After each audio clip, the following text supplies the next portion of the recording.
Prière puissante pour ceux qui sont épuisés par l'angoisse. Message de Dieu. Avez-vous déjà eu l'impression que votre âme criait à l'aide, mais que personne autour de vous ne vous entendait? Comme si chaque respiration était un effort, et que le poids de l'angoisse vous écrasait le cœur si profondément, que même la prière semblait difficile. Peut-être traversez-vous un de ces moments où l'angoisse ne vous laisse aucun répit, où l'épuisement émotionnel vous paralyse, et où vous commencez à vous demander si Dieu vous écoute vraiment. Si cette douleur silencieuse étouffe votre espoir, alors ce message de Dieu est pour vous. Ce n'est pas un hasard si vous avez trouvé cette vidéo. Il y a une prière puissante, un cri qui déchire les cieux, surtout pour ceux qui sont épuisés par l'angoisse, et cette prière vous sera révélée aujourd'hui. Mais d'abord, vous devez comprendre pourquoi votre âme en est arrivée là. Souvent, les gens vous regardent et vous jugent fort, mais ils n'ont aucune idée de la fatigue invisible que vous portez. Un épuisement non pas physique, mais spirituel, un poids que vous seul ressentez lorsque vous fermez les yeux la nuit et que vous affrontez des pensées qui vous détruisent de l'intérieur. Il y a quelque chose que Dieu veut vous révéler à propos de cette angoisse, quelque chose que peu connaissent, un secret caché dans une prière puissante qui a le pouvoir de transformer complètement votre être intérieur. Mais pour que cette transformation se produise, vous devez rester avec moi dans cette vidéo, car ce message de Dieu est la réponse que vous cherchez depuis si longtemps. Et tandis que beaucoup disent que tout cela n'est qu'un manque de foi, qu'il faut simplement être fort et persévérer, derrière votre douleur se cache une vérité plus profonde, une vérité cachée depuis des siècles. L'angoisse qui ronge votre âme n'est pas un signe de faiblesse. C'est un cri de votre esprit qui réclame une véritable rencontre avec Dieu. Et cette rencontre commence par une prière puissante, une prière qui dépasse les mots, qui touche le cœur du Père d'une manière que peu de gens connaissent. Ce que je m'apprête à vous révéler n'est pas un simple message générique, c'est une révélation spirituelle qui peut être la clé de la libération de votre âme.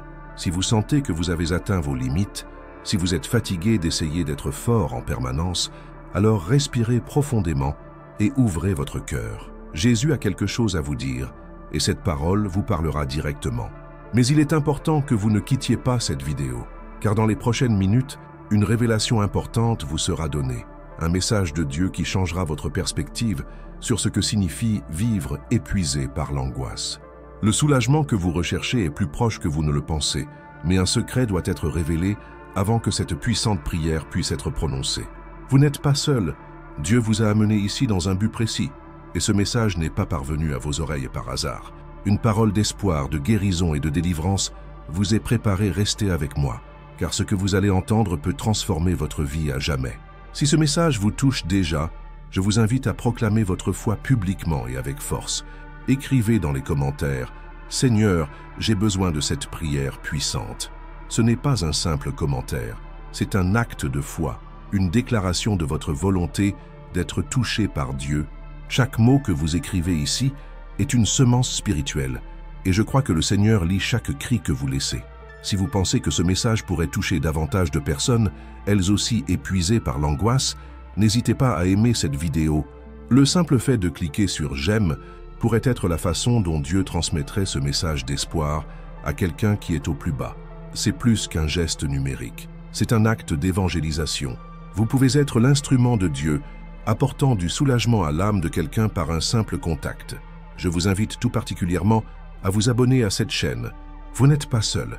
Nous sommes une communauté de personnes qui, comme vous, recherchent des réponses, du réconfort, une direction et une parole divine authentique.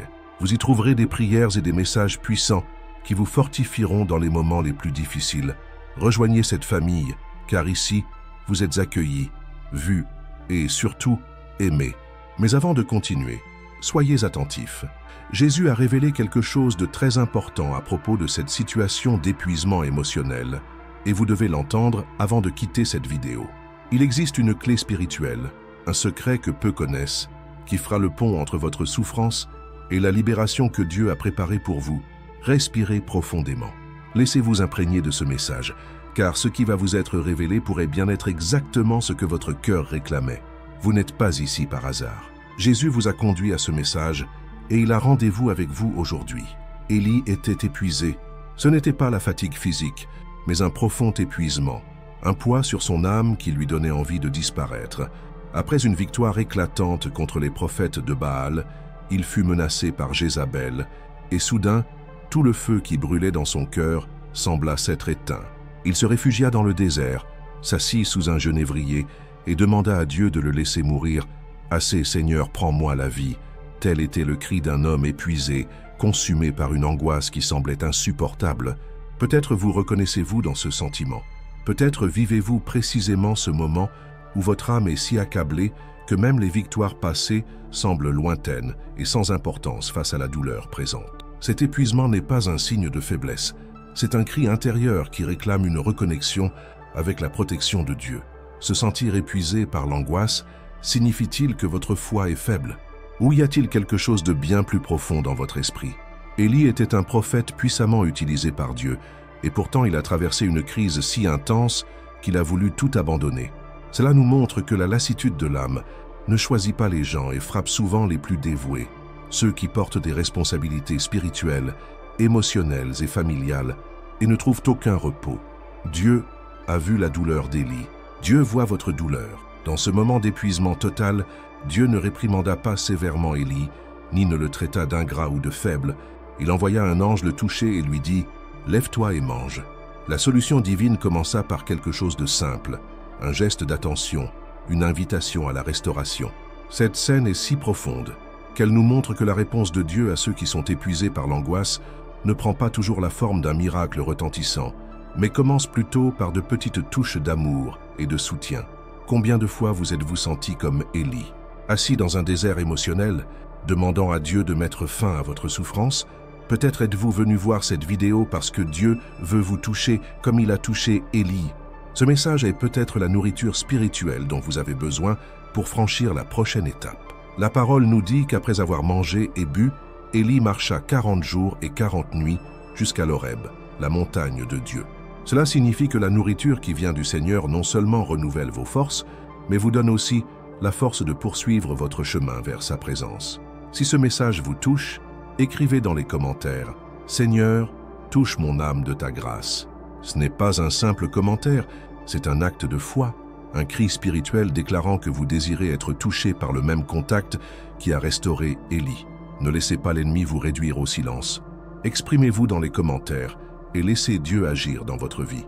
Ce que beaucoup ignorent, c'est que l'angoisse, amenée à l'autel de Dieu, devient un terreau fertile pour les miracles.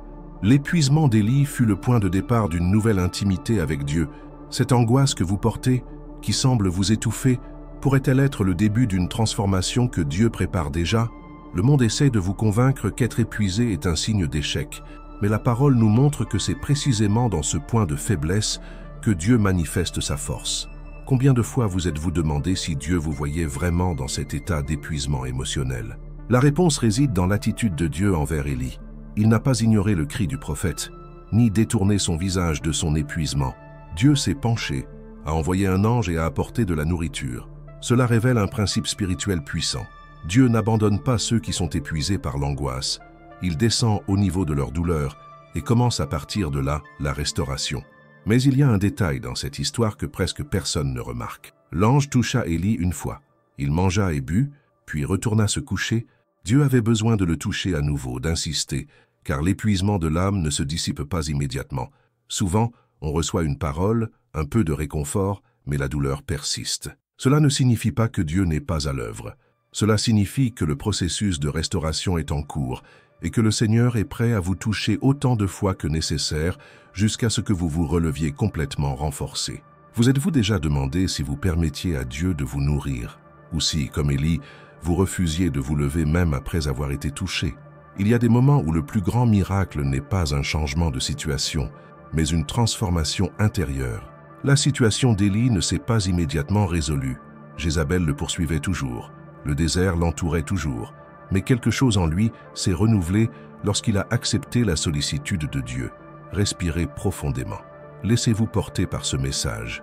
Peut-être essayez-vous de le porter seul, croyant devoir dissiper vos angoisses par la force de votre volonté. Mais Dieu vous dit « Lève-toi et mange ». Il vous a préparé une nourriture spirituelle, un soulagement qui ne vient pas des circonstances, mais d'une relation intime avec lui. Et si je vous disais que la plus grande erreur que nous commettons face à l'épuisement émotionnel est de vouloir le surmonter seul? Le monde nous apprend qu'il faut être fort, que montrer sa fatigue est un signe de faiblesse, mais la Bible nous enseigne le contraire. Dieu n'attend pas de vous de la force. Il attend de vous que vous vous abandonniez. Élie a dû se montrer vulnérable devant Dieu pour être restauré, et vous aussi devez comprendre qu'il n'y a pas de honte à reconnaître ses limites. Si ce mot vous touche, déclarez dans les commentaires « Je m'abandonne à tes soins, Seigneur ». Écrivez avec foi, car Dieu honore la sincérité du cœur qui crie. Ne laissez pas passer cette occasion. Votre commentaire pourrait être la clé d'un changement spirituel dans votre vie. Mais ce n'est pas tout. Quelque chose d'encore plus puissant est sur le point d'être révélé. Il y a une histoire dans la Bible qui recèle un secret caché sur l'angoisse de la solitude, un moment où même Jésus a éprouvé la douleur d'être incompris dans sa plus profonde angoisse. Lorsque vous comprendrez ce qui s'est passé dans ce jardin, votre perspective sur l'épuisement émotionnel ne sera plus jamais la même. Jésus était à Gethsémani par une nuit silencieuse, mais un tourbillon le submergeait. Il savait ce qui l'attendait. Il connaissait la croix, la douleur physique, mais ce qui le bouleversait le plus était la séparation spirituelle qu'il ressentirait en portant le péché de toute l'humanité. À ce moment-là, il emmena ses disciples au jardin et leur demanda « Restez ici et veillez avec moi ». Mais à son retour, il les trouva endormis. Ce moment révèle une douleur que beaucoup portent encore aujourd'hui, celle de se sentir seul au cœur de l'angoisse la plus profonde. Jésus, Fils de Dieu, a connu la solitude humaine de ne pas être compris dans sa douleur. Avez-vous déjà ressenti cela? Avez-vous déjà eu l'impression que même entouré de gens, personne ne comprenait vraiment le poids qui pèse sur vous?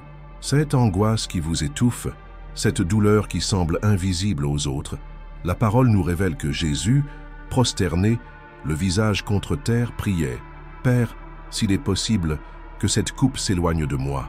Toutefois, non pas comme je veux, mais comme tu veux. » Cette prière est un cri de l'âme, une demande sincère de soulagement, mais aussi un abandon total à la volonté de Dieu. Combien de fois, au cœur de l'épuisement émotionnel, avez-vous prié cette même prière sans vous en rendre compte? Seigneur, ôte-moi cela, sinon soutiens-moi. C'est le cri de ceux qui sont à bout, de ceux qui ne trouvent plus la force de lutter de leurs propres mains. Gethsémani n'était pas seulement un jardin d'oliviers, c'était le lieu où Jésus nous a enseigné que même l'angoisse la plus accablante peut être surmontée par une prière puissante et un abandon total au Père. Souvent, le poids que vous ressentez ne vient pas seulement de votre vie, mais aussi des attentes que les autres placent sur vous. Les exigences, les jugements silencieux, les mots qui ne sont pas prononcés mais qui vous blessent comme s'ils l'étaient. La solitude dans l'angoisse ne se résume pas à l'absence de compagnie physique. C'est le sentiment que personne ne peut voir la profondeur de votre douleur. Et voici une vérité que peu de gens comprennent. Jésus, bien qu'il soit Dieu, a choisi de ressentir cette douleur pour que vous sachiez que vous n'êtes jamais seul. Il a porté cette solitude pour que, dans les moments où tout semble vide, vous puissiez être certain qu'il comprend votre douleur comme personne d'autre ne le pourrait. Si ce mot vous touche, écrivez dans les commentaires « Jésus, je m'abandonne à Gethsémani ». Ce commentaire n'est pas une simple phrase, c'est un acte d'abandon. Vous dites à Dieu « Je reconnais ma douleur, mais je reconnais aussi que je n'ai pas à la porter seul ». Déclarez-le publiquement et laissez la grâce de Dieu vous atteindre de manière surnaturelle. Il y a une chose très profonde sur laquelle nous devons réfléchir. Le sentiment de solitude dans votre angoisse est-il vraiment un abandon de Dieu? Ou est-ce son invitation à une rencontre plus intime, où les voix des hommes se taisent et où seule sa présence demeure? À Gethsémani, Jésus était entouré de disciples, mais il est resté seul au moment le plus critique. Pourtant, c'est dans cet isolement qu'il a vécu l'un des moments les plus puissants de communion avec le Père. Peut-être le silence des gens qui vous entourent est-il précisément l'espace que Dieu utilise pour vous parler directement, sans intermédiaire. Matthieu 26, 38 dit « Mon âme est triste jusqu'à la mort. » Avez-vous déjà ressenti cela? Votre âme est-elle si accablée qu'il semble n'y avoir aucune issue? Cette expression de Jésus nous montre qu'il comprend non seulement votre angoisse, mais qu'il l'a déjà traversée et surmontée.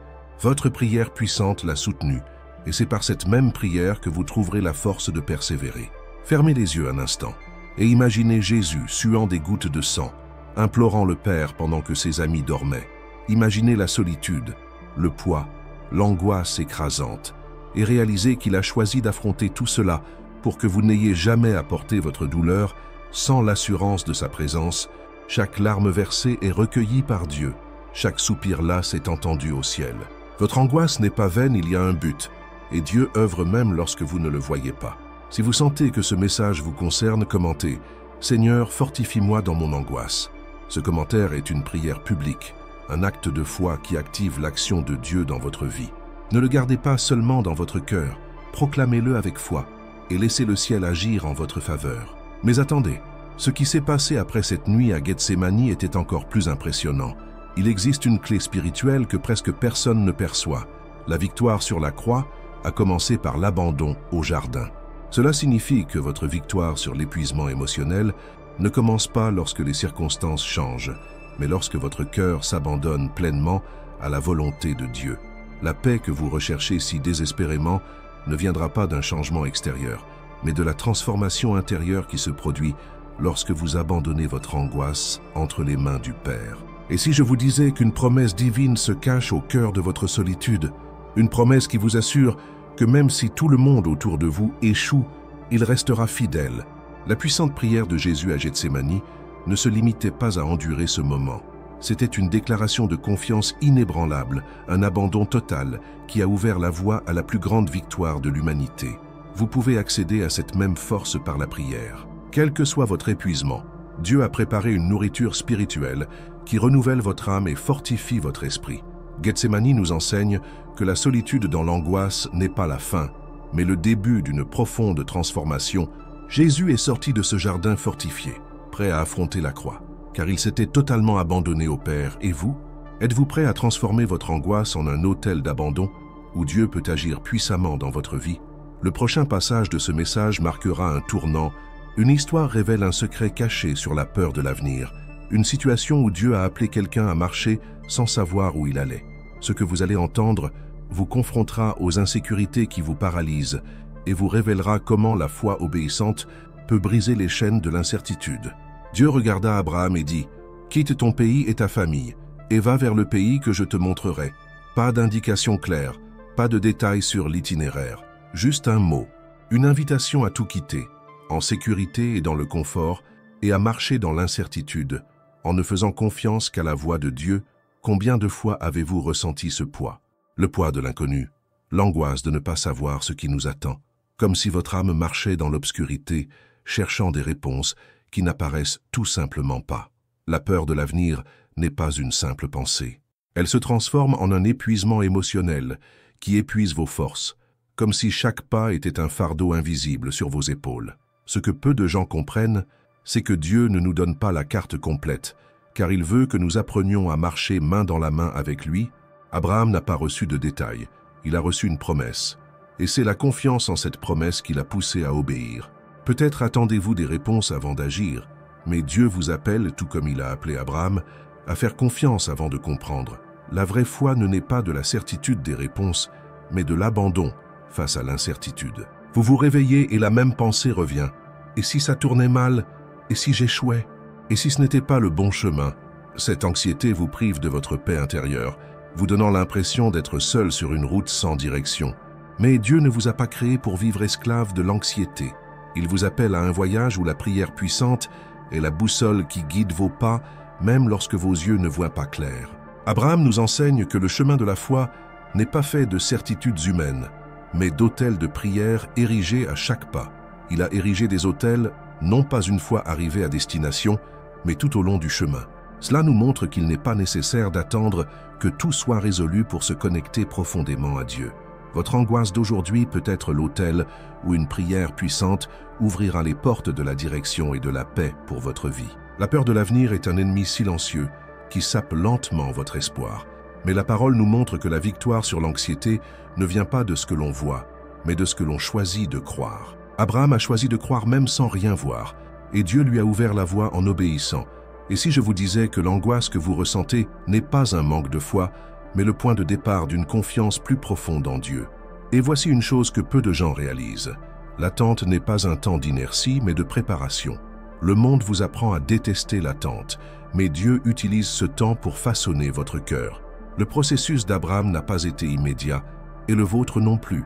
Mais chaque prière, chaque geste de confiance, chaque pas de foi est une pierre angulaire de la construction de la promesse de Dieu dans votre vie. Il n'a pas besoin de vous donner toutes les réponses pour prouver qu'il est aux commandes.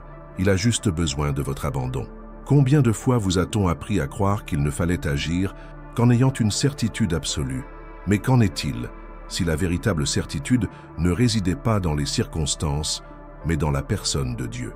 La peur de se tromper, de choisir le mauvais chemin, vous paralyse souvent, alors que Dieu vous appelle à avancer, confiant qu'il ajustera votre trajectoire au fur et à mesure. La prière puissante n'est pas un rituel magique, c'est un canal d'alignement entre votre cœur et la direction divine.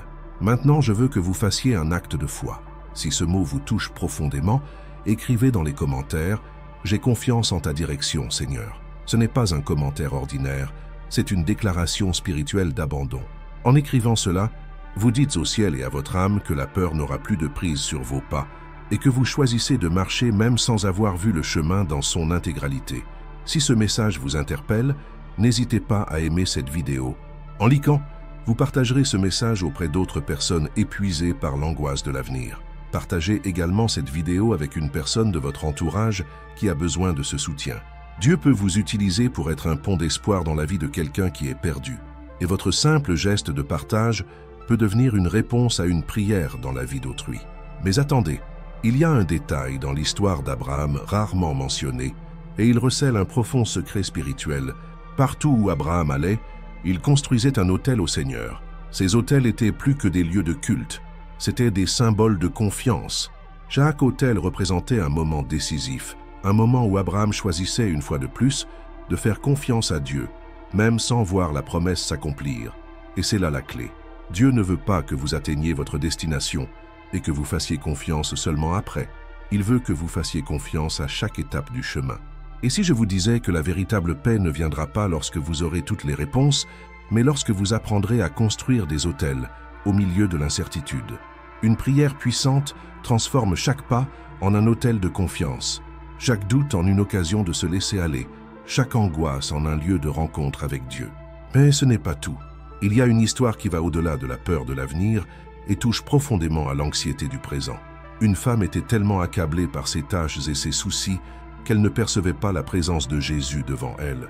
Dans les prochaines minutes, vous découvrirez un secret caché dans cette scène, un secret qui pourrait être la clé pour surmonter l'agitation de votre esprit et trouver le véritable repos de votre âme. Marthe était agitée. Le bruit des casseroles et des poêles, les tâches ménagères, le souci du détail, tout semblait plus urgent que la présence de Jésus dans sa chambre. Tandis que Marie était assise au pied du Maître, écoutant chaque mot, Marthe était perdue dans un tourbillon de tâches, essayant de contrôler l'environnement, de tout maintenir en ordre. Mais au fond d'elle-même, son âme criait, elle était épuisée par une angoisse silencieuse qui consumait sa paix. Combien de fois avez-vous ressenti cela, submergé par une routine qui semble vous engloutir tout entier, tandis que votre âme suffocante implore un moment de répit? Jésus regarda Marthe et dit, « Marthe, Marthe, tu t'inquiètes et tu t'agites pour beaucoup de choses, mais une seule chose est nécessaire. » Luc 10, 41-42. Ce n'était pas une réprimande, mais une invitation. Un appel à comprendre que la véritable paix ne se trouve pas dans le contrôle des circonstances, mais dans l'abandon à l'essentiel. L'anxiété non traitée devient un poids invisible qui épuise notre âme plus que n'importe quelle tâche physique. Combien de fois avez-vous cru que la paix viendrait lorsque tout serait parfait autour de vous?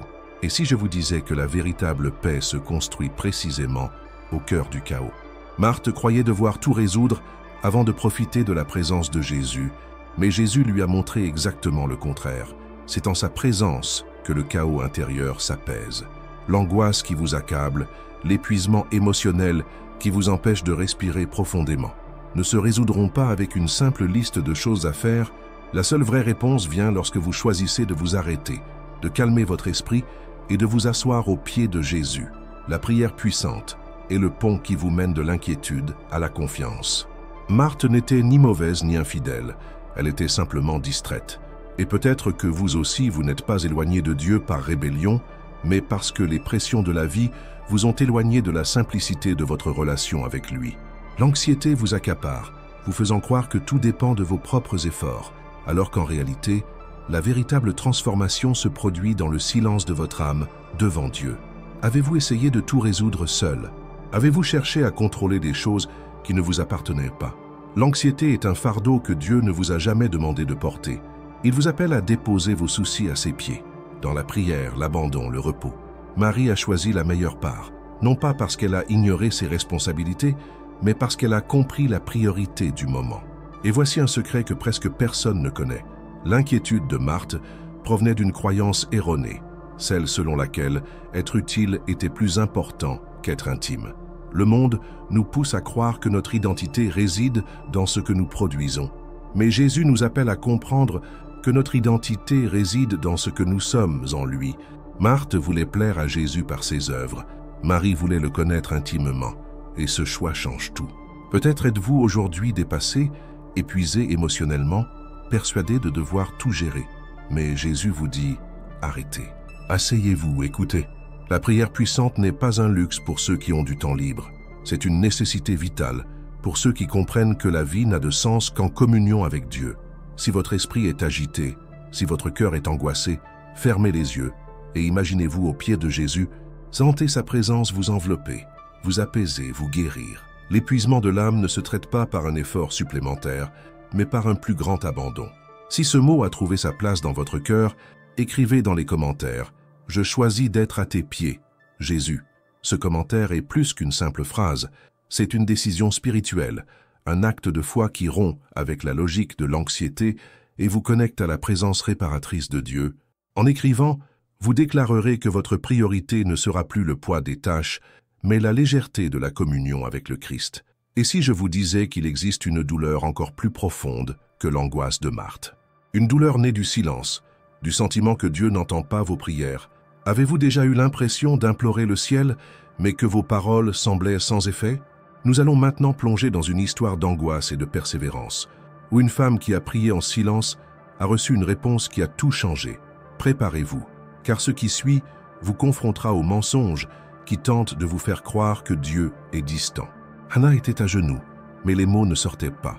Ses lèvres remuaient dans une prière silencieuse, tandis que l'angoisse lui transperçait le cœur comme une lame invisible. Elle ne criait pas, ne bougeait pas, pleurait simplement en silence devant Dieu, comme quelqu'un qui n'avait plus la force de s'expliquer. Le prêtre la regarda et la crut ivre. Mais comment pouvait-elle expliquer au monde une douleur invisible? Anna était une femme qui portait en elle le poids de l'attente, du rejet et du silence des réponses qui semblaient ne jamais venir. Combien de fois avez-vous ressenti cela? Vous vous êtes agenouillé pour prier, mais vos paroles semblaient ne pas résonner au ciel, comme si Dieu était silencieux, comme s'il ne remarquait pas les larmes que vous versiez en l'absence de tout le monde. La douleur de ne pas se sentir entendu par Dieu est l'une des plus cruelles, car ce n'est pas seulement un vide autour de vous, mais un sentiment de vide en vous, un trou dans votre âme. Mais ce que personne ne comprend, c'est que Dieu œuvre souvent en silence. Ce qui semble être une absence est en réalité un espace où il façonne ce qui adviendra. Anna l'ignorait, mais tandis qu'elle priait sans que personne ne le remarque, Dieu dessinait déjà dans le ciel la réponse qui allait changer son histoire. Une prière puissante ne repose pas sur de belles paroles, ni sur des cris de désespoir. La vraie prière est celle qui vient du cœur, même si l'on n'a que des larmes à offrir. Le verset dit « Et il arriva, comme elle continuait à prier devant l'Éternel » 1 Samuel 1,12. Remarquez ce mot. Persévérant Dieu honore les cœurs persévérants, ceux qui continuent de battre en sa présence, même lorsque les circonstances crient le contraire. Anne n'a pas abandonné. Elle n'a pas abandonné son cri, même lorsqu'elle semblait ne pas être entendue. Et c'est précisément dans cette persévérance silencieuse que Dieu s'est révélé comme celui qui entend au-delà des mots. Souvent, le silence de Dieu n'est pas un non, mais un pas encore. Attendre n'est pas une punition, c'est un processus. Et dans ce processus, Dieu non seulement prépare la réponse, mais vous prépare aussi à la recevoir. L'angoisse d'Anna l'a conduite à un point d'abandon total, où elle ne priait plus avec exigence, mais avec confiance. Et c'est à ce moment-là que Dieu a dit « Le temps est venu ». Votre attente a-t-elle été un processus de préparation sans que vous ne vous en rendiez encore compte? Le silence que vous interprétez comme un rejet pourrait-il être en réalité le moment où Dieu aligne toutes choses en votre faveur? Combien de fois la douleur du silence vous a-t-elle amené à vous demander si Dieu vous écoutait, alors qu'en réalité, il travaillait en coulisses, préparant un résultat bien plus grand que vous n'auriez pu l'imaginer?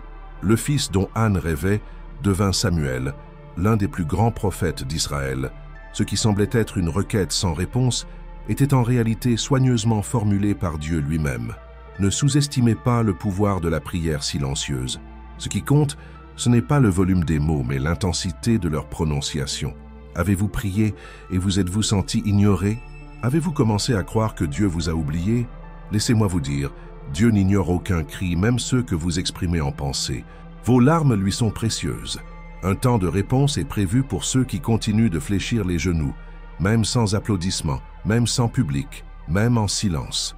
Si ce mot vous a interpellé, écrivez dans les commentaires « Dieu entend mon silence ». Ce commentaire n'est pas seulement un geste d'interaction, mais un acte de foi, une déclaration spirituelle selon laquelle vous croyez que, même lorsque tout semble calme, Dieu est attentif au plus profond de votre cœur. En écrivant cela, vous brisez le mensonge selon lequel vos prières sont vaines et vous affirmez la vérité. Le ciel entend votre cri. Et si vous pensez que la souffrance de ne pas être entendu est grande, attendez de comprendre l'impact des pensées qui vous détruisent de l'intérieur, tel un ennemi silencieux. La prochaine partie de notre voyage vous révélera un secret spirituel pour combattre ces voix intérieures qui vous affaiblissent jour après jour. Êtes-vous prêt à remporter cette bataille invisible? Avez-vous déjà remarqué que la bataille la plus difficile n'est pas celle qui se déroule autour de vous, mais celle qui se déroule dans votre esprit? Ces pensées qui s'insinuent silencieusement et sans que vous vous en rendiez compte commencent à saper votre paix, votre foi et votre espoir. C'est une guerre invisible où les armes de l'ennemi sont les accusations, les peurs et les mensonges qui se répètent comme un écho sans fin. Souvent, le véritable épuisement émotionnel ne vient pas de situations extérieures, mais de pensées destructrices qui persistent à vous dire que vous n'en êtes pas capable, que Dieu vous a oublié, que tout continuera comme avant. L'apôtre Paul a connu un combat similaire. Il savait que les combats spirituels commencent dans l'esprit.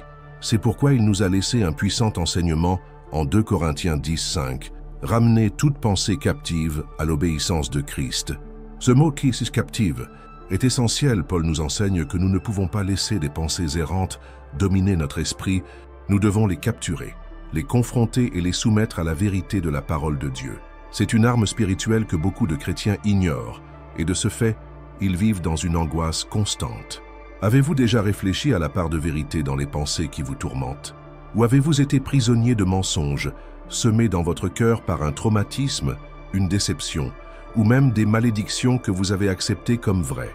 L'esprit humain est un terrain fertile, mais c'est à vous de choisir ce que vous y laissez pousser. Si vous ne décidez pas quelles graines doivent fleurir, les épines de la culpabilité, de l'anxiété et de la peur prendront le dessus. Mais voici la vérité que beaucoup ignorent.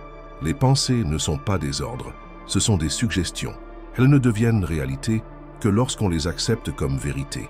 Une prière puissante qui apporte la délivrance ne se limite pas à des paroles adressées à Dieu, mais à des pensées en accord avec la pensée du Christ. Lorsque vous priez tout en nourrissant des pensées de défaite, votre âme est en conflit. C'est comme si votre bouche proclamait la foi, mais que votre esprit sabotait chaque mot. Paul nous enseignait une discipline spirituelle. Chaque fois qu'une pensée angoissante surgit, vous avez l'autorité de l'affronter. Non pas par vos propres forces, mais par la vérité divine « Je ne suis pas assez bon ». La parole répond « Je puis tout par celui qui me fortifie ». Philippiens 4:13. Dieu m'a-t-il oublié? La Bible dit « Même si une mère oublie son enfant qu'elle allaite, moi je ne t'oublierai pas ». Ésaïe 49:15. Libérer l'esprit ne se fait pas par magie, mais c'est un exercice quotidien.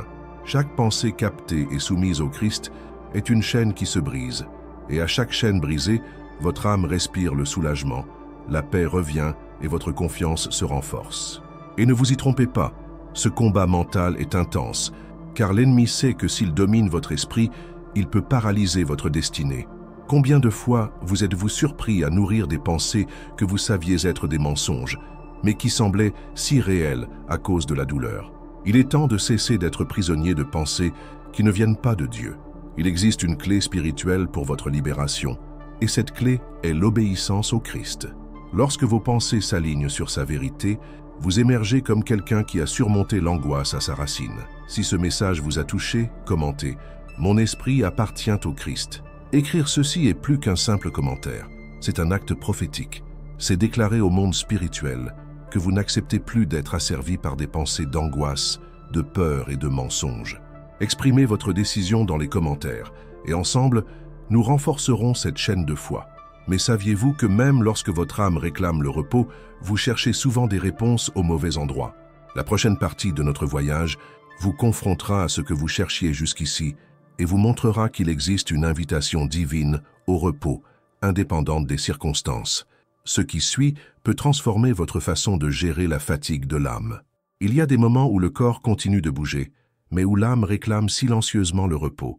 C'est un épuisement qui ne se résout ni par une nuit de sommeil, ni par un week-end de repos. C'est cette lassitude de l'âme qui naît de luttes intérieures, de pressions extérieures et d'un poids invisible que vous portez chaque jour sans vous en rendre compte.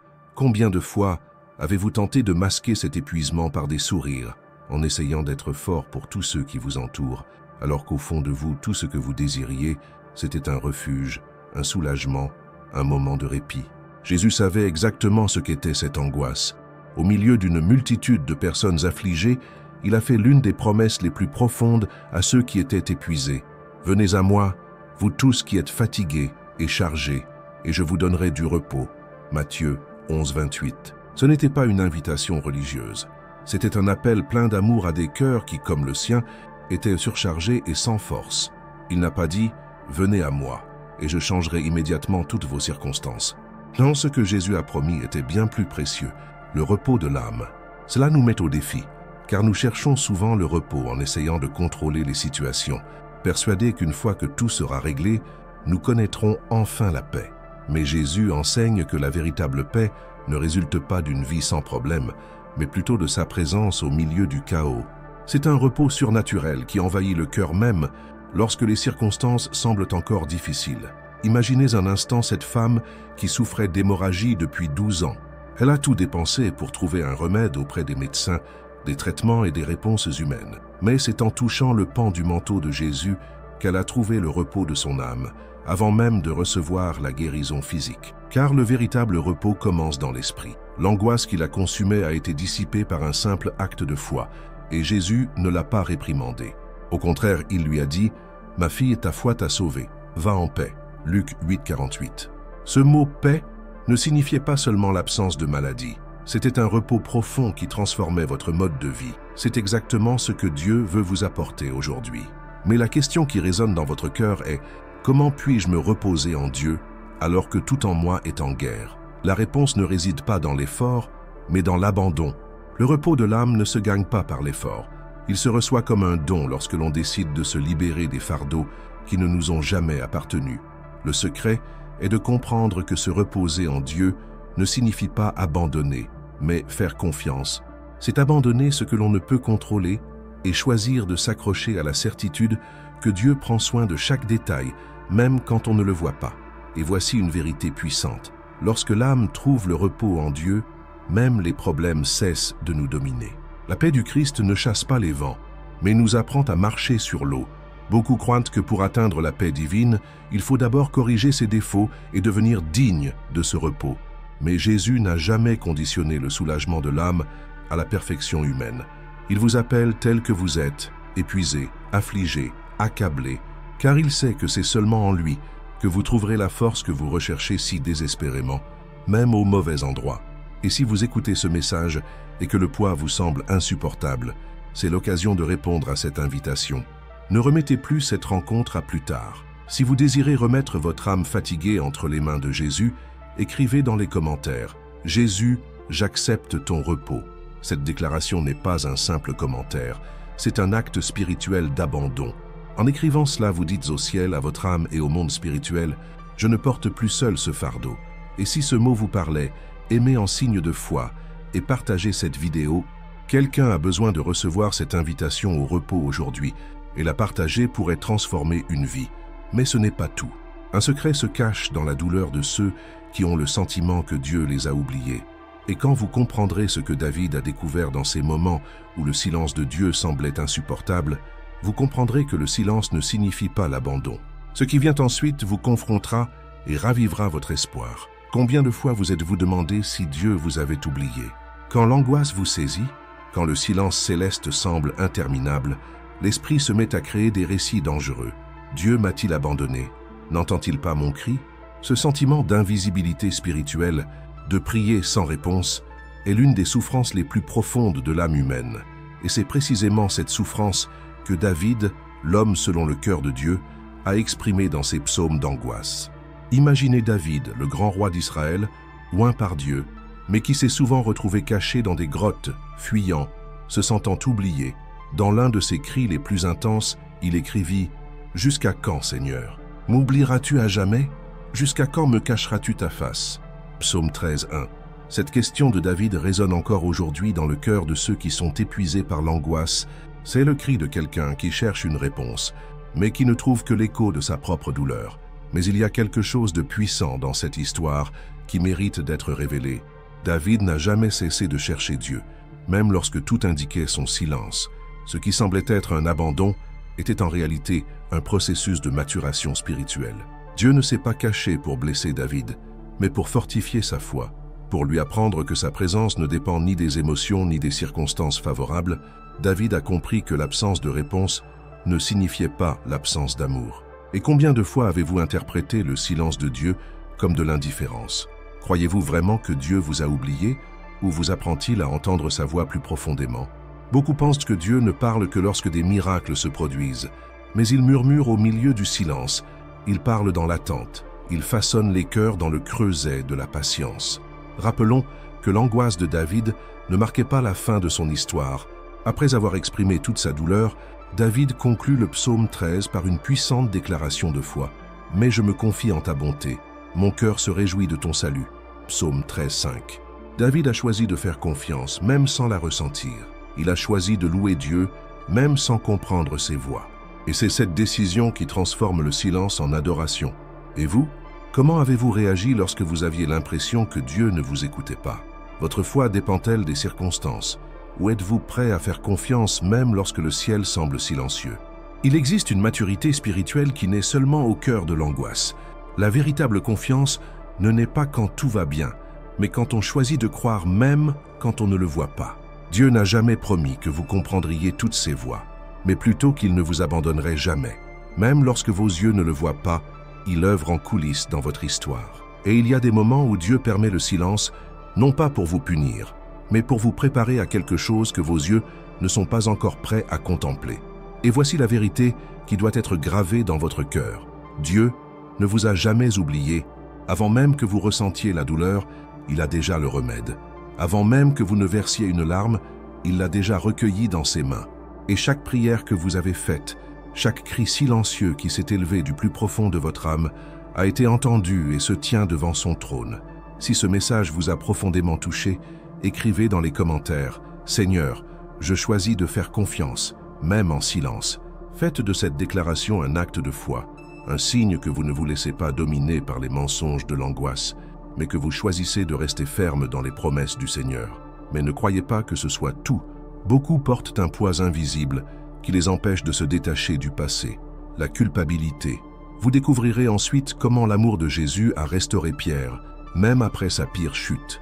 Ce qui suit pourrait redéfinir votre perception de vos propres erreurs. Il existe un fardeau invisible, mais il pèse plus lourd que n'importe quel fardeau physique.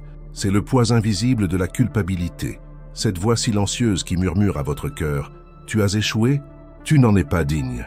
Dieu ne pourra jamais t'utiliser après ce que tu as fait. » Ce genre d'angoisse ne laisse aucun répit. Elle épuise, paralyse et emprisonne l'âme dans un cycle d'autocondamnation, et peut-être vivez-vous exactement de cette façon, portant un passé qui semble indélébile, croyant que vos erreurs vous ont définitivement séparé de la présence de Dieu. Mais votre échec est-il vraiment plus grand que l'amour du Christ? Pierre, l'un des plus proches disciples de Jésus, connaissait bien ce combat, lui, qui avait promis fidélité jusqu'à la mort, a renié le Maître à 3 reprises au moment crucial. Imaginez la scène. Le regard de Jésus a croisé celui de Pierre au moment précis du 3e reniement. Quelle douleur insupportable! Le texte biblique de Luc 22, 62 dit que Pierre pleura amèrement.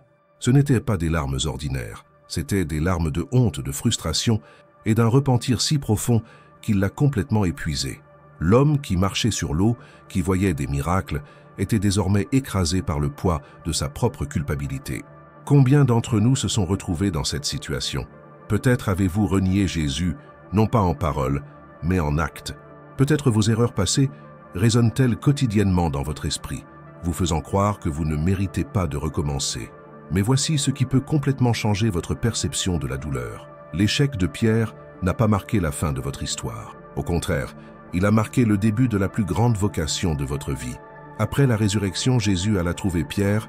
Il n'évita pas le sujet, il ne négligea pas la chute. Jésus regarda Pierre et lui demanda 3 fois « M'aimes-tu » Jean 21, 15, 17. Chaque question était comme un baume, un acte de guérison pour les 3 reniements. Mais remarquez le détail le plus profond de cette scène. Jésus ne réprimande pas Pierre, il ne dit pas « Je te l'avais bien dit ». Il réaffirme simplement l'identité et la mission de Pierre en lui disant « Paie mes brebis ». Autrement dit, Jésus disait « Pierre, ton échec n'annule pas ce que je vois en toi. Pouvez-vous saisir le poids spirituel de cette révélation? L'amour de Jésus n'ignore pas vos échecs, mais il ne vous définit pas non plus par eux. Il voit au-delà de la culpabilité, au-delà de l'erreur. Ce qui vous épuise, ce n'est pas l'erreur elle-même, mais le mensonge selon lequel vous n'avez aucune chance de recommencer. Jésus est venu pour vous restaurer, vous relever et transformer chaque douleur en but. Et voici une invitation qui pourrait bien être un tournant dans votre vie. Cessez de lutter contre un passé que Dieu vous a déjà pardonné. La culpabilité est une prison dont la porte reste close uniquement parce que vous la croyez verrouillée. Lorsque vous décidez de vous tourner vers Jésus comme Pierre, la clé de la liberté ne réside pas dans vos efforts, mais dans la grâce qui vous atteint. Si ce message s'adresse directement à votre douleur, écrivez dans les commentaires « Jésus, restaure-moi et envoie-moi ». Ne l'écrivez pas simplement comme un geste symbolique, mais comme un acte de foi, une déclaration publique que vous ne serez plus esclave de la culpabilité, mais que vous désirez être utilisé par Dieu, quel que soit votre passé. Vous savez, alors que beaucoup pensent que Dieu ne choisit que les parfaits, la vérité est qu'il prend plaisir à relever les brisés. Pierre, après cette restauration, devint l'un des plus grands dirigeants de l'Église primitive. L'homme qui tomba si honteusement était le même qui prêcha à la Pentecôte et vit des milliers de personnes se convertir. C'est la puissance de l'amour de Dieu en action. Il transforme les erreurs en témoignages, les chutes en buts, et il veut faire de même avec vous. Mais il y a une vérité encore plus profonde que nous devons découvrir. Beaucoup croient que la tristesse profonde est la fin du monde, comme s'il n'y avait plus d'espoir après tant de souffrances. Mais que diriez-vous si je vous disais que, même sur les chemins les plus sombres, Jésus se rapproche toujours pour redonner espoir? Vous découvrirez ensuite le voyage des disciples vers Emmaüs et comment Jésus lui-même les a accompagnés dans leurs heures les plus sombres. Ce qui suit pourrait bien être la réunion dont votre âme a tant besoin. Avez-vous déjà ressenti une tristesse si profonde qu'elle semble consumer tout espoir en vous, comme s'il n'y avait aucune issue, comme si le chemin à parcourir était enveloppé d'une obscurité épaisse et silencieuse? C'est dans ces moments-là que les promesses de Dieu semblent lointaines et que l'épuisement de votre âme vous convainc qu'il est impossible de tout recommencer. Mais si je vous disais qu'il y a des moments où Jésus marche à vos côtés, alors même que vous croyez qu'il vous a abandonné? Et si votre angoisse, qui semble être un gouffre sans fond, était en réalité le théâtre d'une puissante révélation divine? Les disciples sur la route d'Emmaüs savaient ce que c'était que de ressentir cette tristesse épuisante. Ils avaient tout vu. Ils avaient vu Jésus arrêté, jugé et crucifié. Ils avaient vu leurs espoirs cloués sur cette croix. Et maintenant, le cœur brisé, ils marchaient sans but, racontant tout ce qui s'était passé, plongés dans un tel découragement qu'ils ne remarquaient même pas Jésus lui-même les rejoignant sur la route. Luc 24, 15 le décrit. Comme ils s'entretenaient et s'interrogeaient, Jésus lui-même s'approcha et fit route avec eux. Voyez-vous ce qui se passe ici? Ils étaient si accablés de douleur et d'angoisse qu'ils ne reconnaissaient pas la présence de Jésus à leur côté. Et combien de fois cela nous arrive-t-il? Nous sommes tellement accablés par le poids de la tristesse que nous oublions que Jésus nous soutient, nous écoute, nous guide, même lorsque nos yeux spirituels sont embués de larmes. Ces disciples étaient émotionnellement épuisés. Ils sentaient que tout ce en quoi ils croyaient avait été détruit. Mais Jésus, avec patience et amour, commença à leur révéler les Écritures, ravivant peu à peu une flamme dans leur cœur. Et c'est là que réside une puissante clé spirituelle. La guérison de l'angoisse de l'âme commence lorsque nous permettons à la parole de Dieu de raviver en nous ce que le désespoir tentait d'éteindre. Il ne s'agit pas de ressentir, mais de faire confiance. Il s'agit de permettre, même sans comprendre, à la vérité de la promesse de restaurer chaque espace dévasté par la tristesse. Votre âme n'est-elle pas exactement comme ses disciples, marchant d'un pas lourd, incapable de voir Jésus même s'il est à vos côtés? Se pourrait-il que ce que vous appelez le silence de Dieu soit en réalité le moment où il vous accompagne et prépare votre cœur à quelque chose de bien plus grand que vous ne pouvez l'imaginer? Quand Jésus a enfin rompu le pain avec eux, leurs yeux se sont ouverts. Ce fut un moment de révélation, un réveil. Ils ont compris que Jésus ne les avait jamais quittés. Il les avait accompagnés tout au long de leur cheminement, même lorsqu'ils ne s'en rendèrent pas compte. Et c'est ainsi qu'il agit avec nous. La présence de Jésus dans les moments d'angoisse est silencieuse mais puissante. Il ne crie pas pour se faire remarquer, mais marche à nos côtés, attendant le moment propice pour ouvrir nos yeux spirituels. Si vous vous sentez sur le chemin d'Emmaüs, écrivez dans les commentaires « Jésus, ouvre-moi les yeux ». Prononcez-le avec foi, comme le cri de quelqu'un qui aspire à voir sa présence même au cœur de la douleur. Votre déclaration publique sera comme un acte prophétique d'abandon et de confiance. Il y a une chose que vous devez profondément comprendre. La tristesse ne marque pas la fin de votre histoire, et ce qui est arrivé à ses disciples en est la preuve vivante. Ce qui semblait être un chemin de défaite s'est transformé en retrouvailles transformatrices. De plus, leur épuisement émotionnel a laissé place à un feu intérieur qui les a poussés à revenir à Jérusalem pour témoigner avec audace.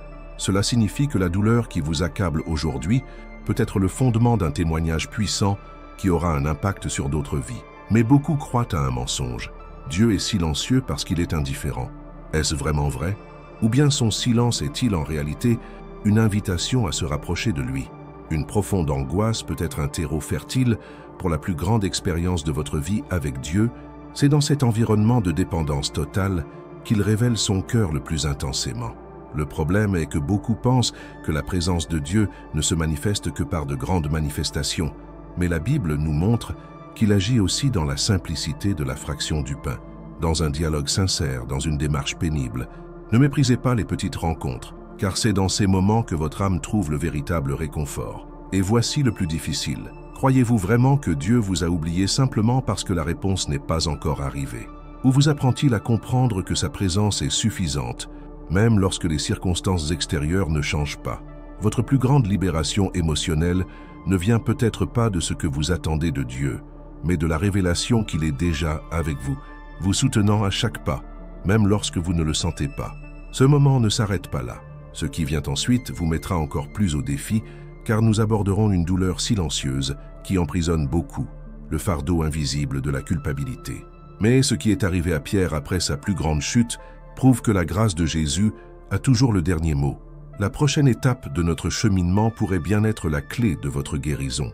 Vous êtes-vous déjà demandé pourquoi il semble si difficile de trouver votre véritable raison d'être? Il y a des moments où, même en pleine activité, votre âme crie en silence, cherchant une raison plus profonde de continuer.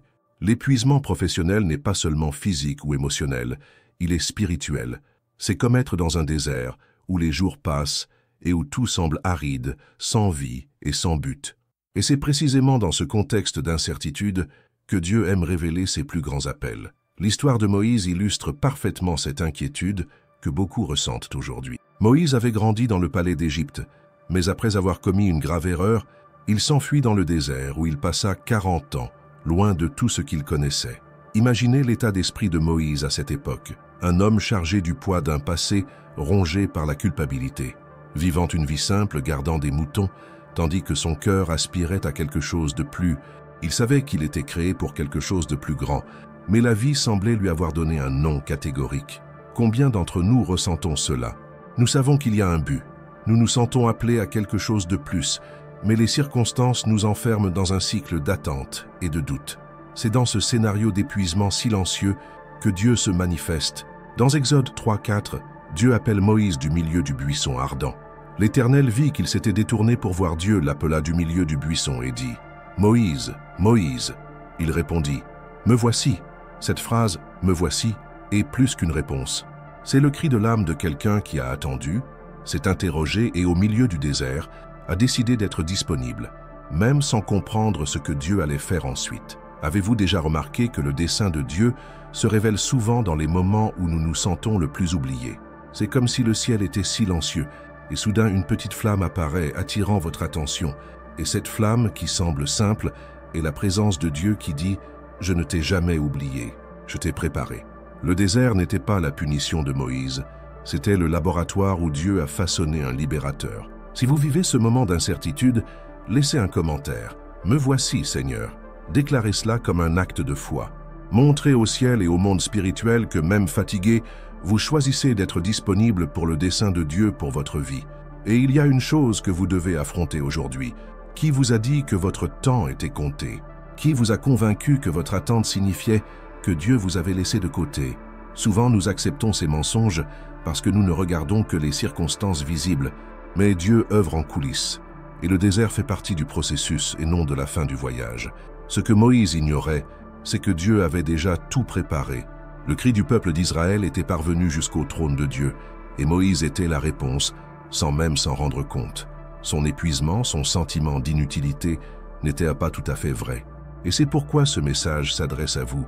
Vous qui êtes fatigués, pensant que Dieu vous a oublié, comprenez que l'inquiétude dans votre cœur est un appel de Dieu à quelque chose de bien plus grand que vous ne l'imaginez.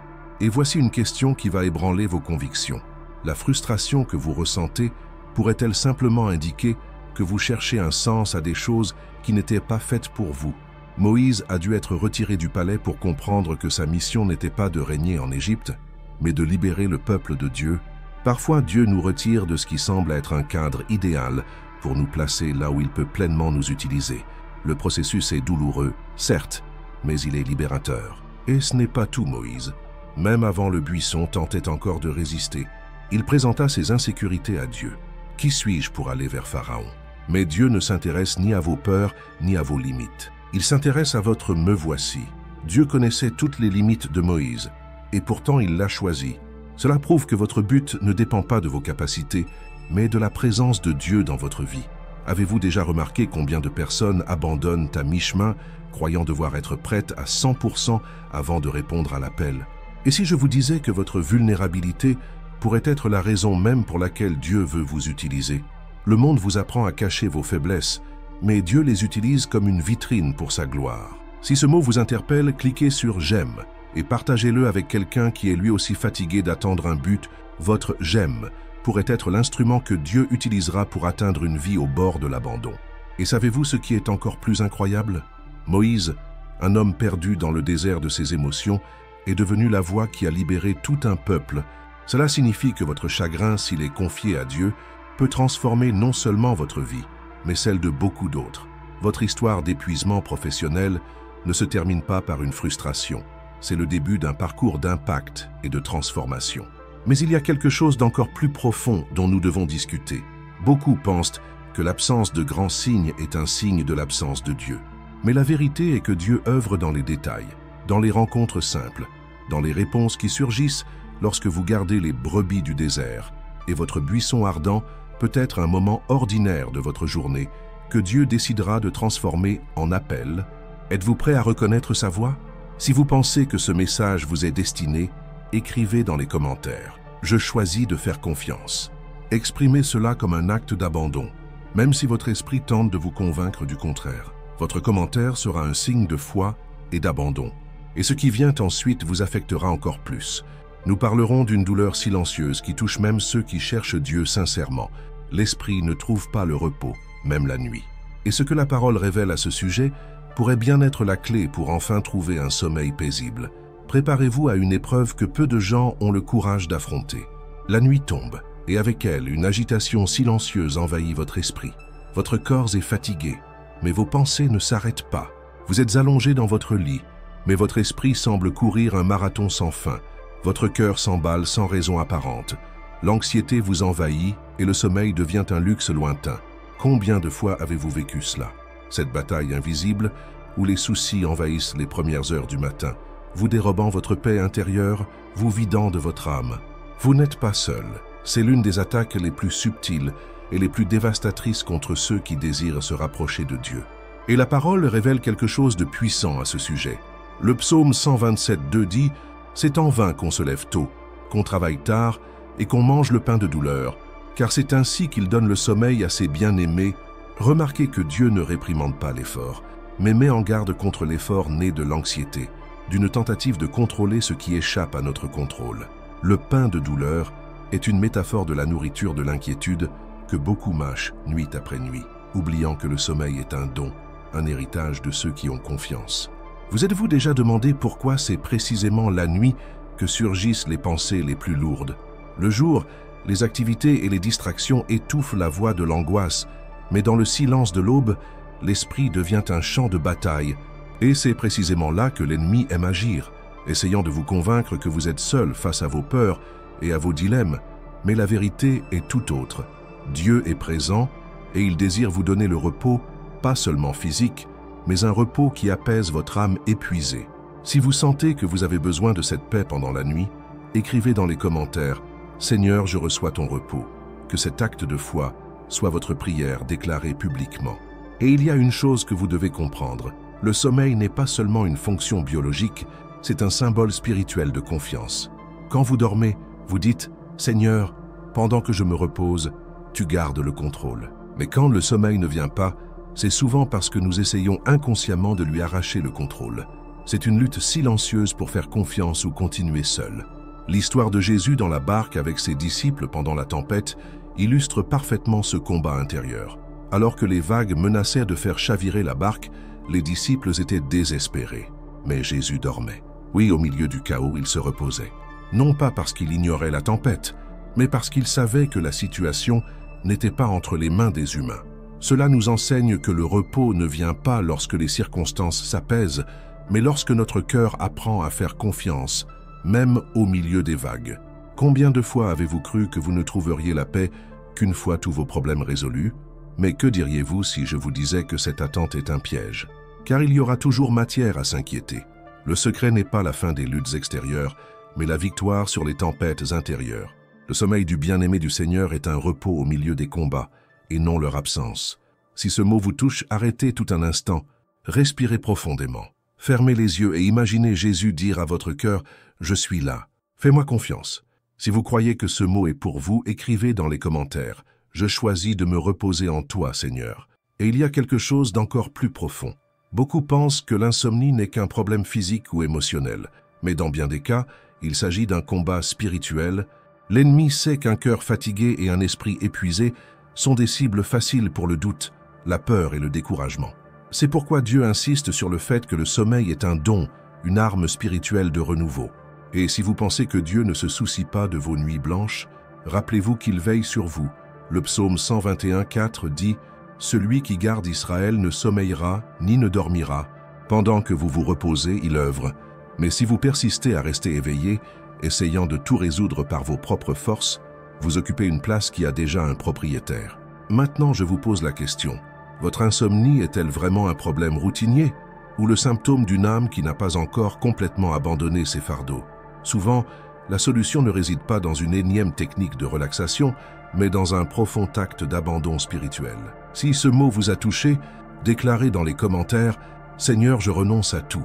Écrivez ceci comme un acte de foi, comme quelqu'un qui décide de laisser Dieu être Dieu dans les moindres détails. Mais attendez, ce qui vient ensuite pourrait complètement transformer votre perception du fardeau que vous portez. Nous allons parler d'un poids que beaucoup portent sans s'en rendre compte, des responsabilités et une culpabilité que Dieu ne vous a jamais demandé de porter. Et révéler ce fardeau pourrait être la clé de votre libération émotionnelle. Avez-vous l'impression de porter un poids qui ne vous appartient pas, comme si, en plus de vos propres difficultés, vous vous attachiez à des responsabilités, à la culpabilité et à des fardeaux qui n'étaient pas faits pour vous? C'est une réalité silencieuse pour beaucoup de personnes épuisées, au bord du gouffre, essayant de tout gérer sans se rendre compte que ce poids n'a jamais été placé sur leurs épaules par Dieu. Vous vous réveillez et votre âme se sent déjà lourde, comme si vous vous lanciez dans une bataille à laquelle vous n'étiez pas appelé, comme si vous deviez tout porter seul. Pire encore, certains croient que c'est un signe de force, alors qu'en réalité, c'est le signe que quelque chose ne va pas. Jésus, dans son infinie sagesse, a lancé une invitation qui résonne encore aujourd'hui pour ceux qui se trouvent dans cet état d'épuisement spirituel et émotionnel. Il a dit « Prenez mon joug sur vous et recevez mes instructions, car je suis doux et humble de cœur, et vous trouverez du repos pour vos âmes. Car mon joug est doux et mon fardeau léger. » Matthieu 11, 29, 30. Avez-vous déjà réfléchi? Si votre fardeau n'est pas léger, alors il y a quelque chose à déposer au pied de la croix. Jésus ne nous appelle pas à une vie de fardeau, mais à une vie d'abandon. Le problème est que beaucoup confondent responsabilité et fardeau inutile. Être responsable ne signifie pas tout absorber, tout contrôler ou porter des fardeaux émotionnels qui ne vous appartiennent pas. Combien de fois vous êtes-vous retrouvé à essayer de résoudre des situations que seul Dieu peut résoudre? Combien de fois avez-vous perdu le sommeil à cause d'inquiétudes sans réponse humaine? Ce sentiment de porter un fardeau invisible ronge l'âme, car au-delà de la surcharge vient la frustration de constater que, malgré tous les efforts, le problème persiste. Mais pourquoi cela arrive-t-il? Parce qu'on essaie de résoudre dans l'humain ce que seule la puissance surnaturelle de Dieu peut transformer. C'est une illusion de croire que tout porter seul est une vertu. Souvent, c'est de l'orgueil déguisé en zèle. C'est comme si nous disions « Seigneur, je m'en occupe car je ne veux pas te déranger ». Mais il ne s'offense pas quand on lui confie ses fardeaux. Au contraire, il le désire ardemment. Si cette parole vous a touché, écrivez dans les commentaires « Je remets mes fardeaux au Christ ». Faites de cette phrase une décision spirituelle, un acte de foi que vous n'avez pas été créé pour vivre chargé. Et si vous réalisez que ce message est exactement ce dont un proche a besoin, partagez cette vidéo. Ne sous-estimez pas le pouvoir qu'un simple partage peut avoir dans la vie de quelqu'un qui est sur le point de s'effondrer. Cliquez également sur « J'aime » pour accomplir un acte prophétique, déclarant que vous échangez vos fardeaux contre le repos du Christ ensemble. Diffusons cette parole et atteignons davantage de personnes qui ont besoin de cette délivrance. Saviez-vous qu'il y a un secret caché dans ce verset que presque personne ne remarque? Lorsque Jésus parle du joug, il ne parle pas seulement de poids, mais de direction. Le joug est une pièce qui relie deux bœufs, leur permettant de marcher ensemble dans la même direction, au même rythme. Autrement dit, Jésus vous invite à marcher avec lui, en accord avec son temps et sa volonté. Mais tant que vous persistez à marcher en dehors du rythme de Dieu, en essayant d'accélérer les choses ou de porter seul les fardeaux, la fatigue est inévitable. Se reposer, ce n'est pas s'arrêter, c'est marcher au rythme de Dieu. Une légèreté n'est possible que si l'on décide de synchroniser son rythme avec celui de Jésus. Tant que ce n'est pas fait, chaque jour sera une bataille d'épuisement émotionnel, car on essaie de vivre une vie de foi avec la force humaine. Et ce n'est pas ce à quoi on est appelé. Vous n'avez pas été créé pour vivre écrasé par la culpabilité, l'anxiété et les attentes des autres. Vous avez été appelé à vivre en liberté, marchant aux côtés de Jésus, sous un joug facile, un fardeau léger. Telle est la vie abondante qu'il a promise. Mais pour la vivre, vous devez abandonner le faux sentiment de contrôle et comprendre que votre force réside dans la reconnaissance de votre dépendance à lui. Et voici le plus important. Tant que vous ne vous libérerez pas de ces fardeaux, vous stagnerez. Votre âme n'est pas faite pour supporter le poids de la culpabilité, de la peur et des attentes irréalistes. Ces fardeaux sapent votre énergie, bloquent votre esprit et vous empêchent d'atteindre la véritable paix. Mais le moment de la libération commence lorsque vous décidez de lâcher prise. Êtes-vous prêt à vous abandonner? Êtes-vous prêt à cesser de lutter seul? Un soulagement surnaturel est à votre portée, mais il ne se manifeste que par un abandon sincère. Ce n'est pas un processus de quelques jours, c'est une décision instantanée. Choisir de faire confiance, choisir de se reposer, choisir de se libérer des liens de l'orgueil et d'accepter la légèreté que procure le fait de marcher aux côtés du Christ. Mais ce n'est pas tout. Il y a une racine encore plus profonde à déraciner, la peur de lâcher prise. La peur qu'en lâchant prise, on devienne vulnérable, et c'est précisément ce dont nous allons parler.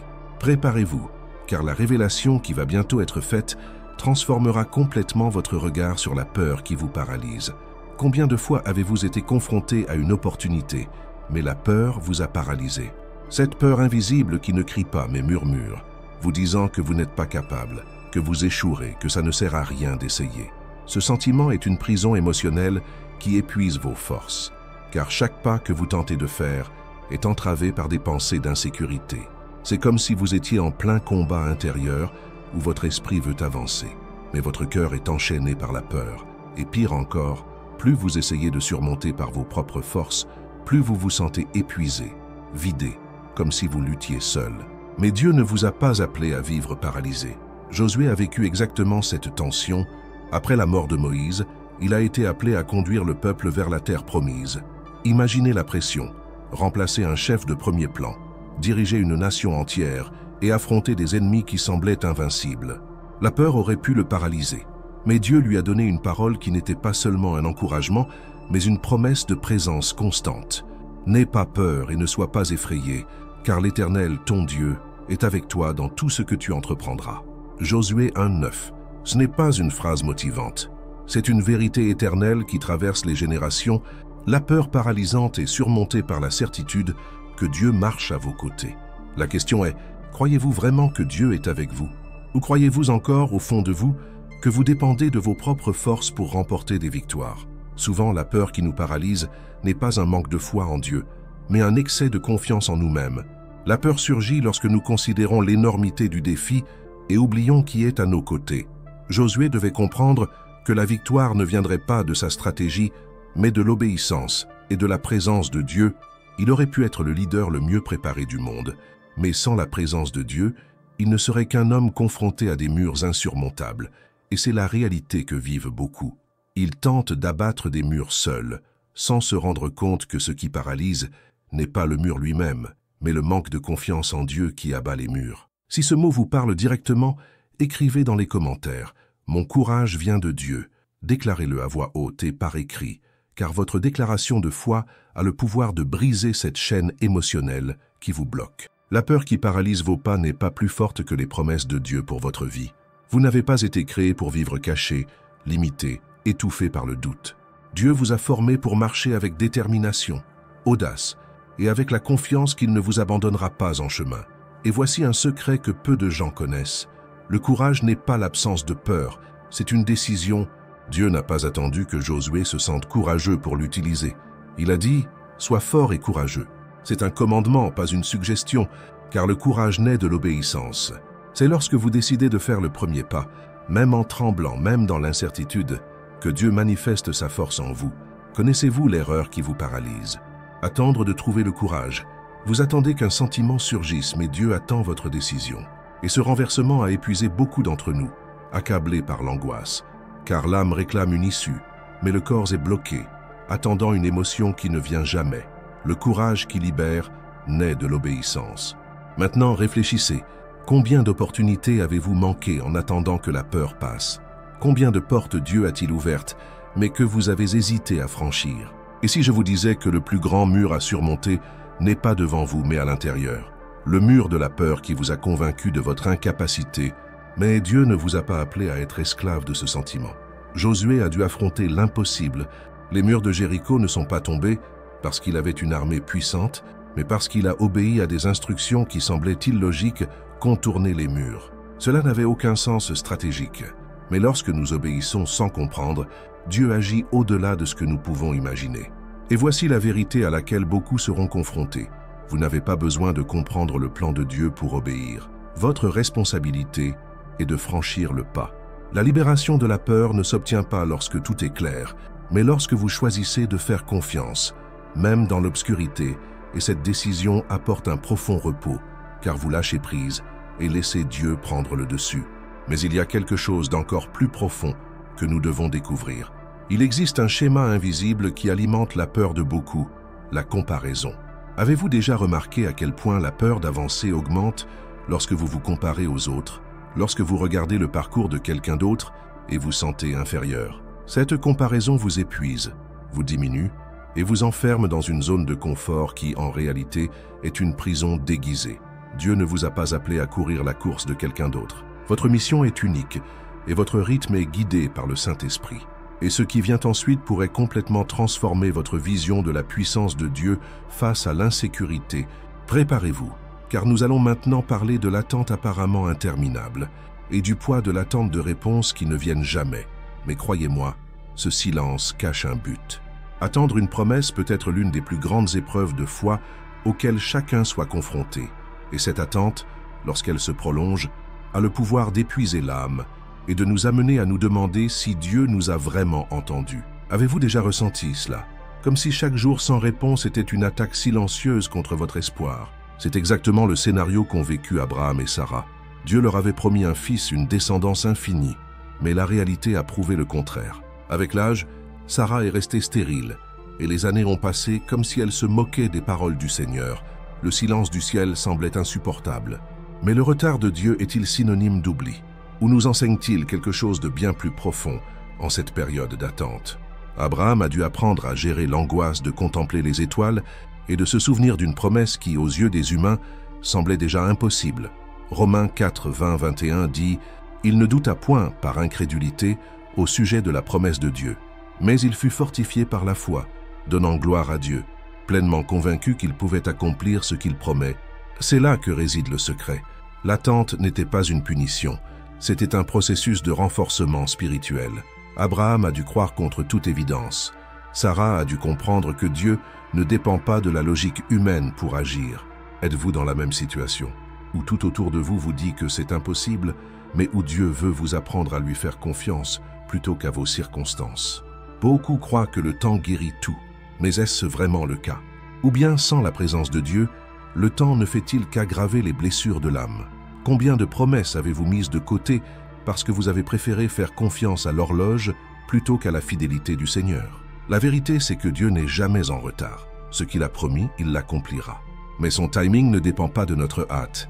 Il œuvre dans l'invisible, façonnant nos cœurs, alignant nos motivations, jusqu'à ce que nous soyons prêts à recevoir ce qu'il a préparé. Sarah rit en entendant la promesse de Dieu réaffirmée. Ce n'était pas un rire de joie, mais d'incrédulité. Elle était déjà si épuisée par l'attente que la promesse lui semblait une plaisanterie. Et combien de fois avez-vous ri, ne serait-ce qu'intérieurement, quand on vous a dit « Dieu le fera ». Mais Dieu ne s'offense pas de votre lassitude. Il connaît le poids du temps sur le cœur humain. Ce qu'il veut, c'est que vous compreniez que la promesse ne dépend pas de vos capacités, mais de sa fidélité. La naissance d'Isaac est la preuve que Dieu ne faillit jamais. Il agit au moment précis, ni avant ni après.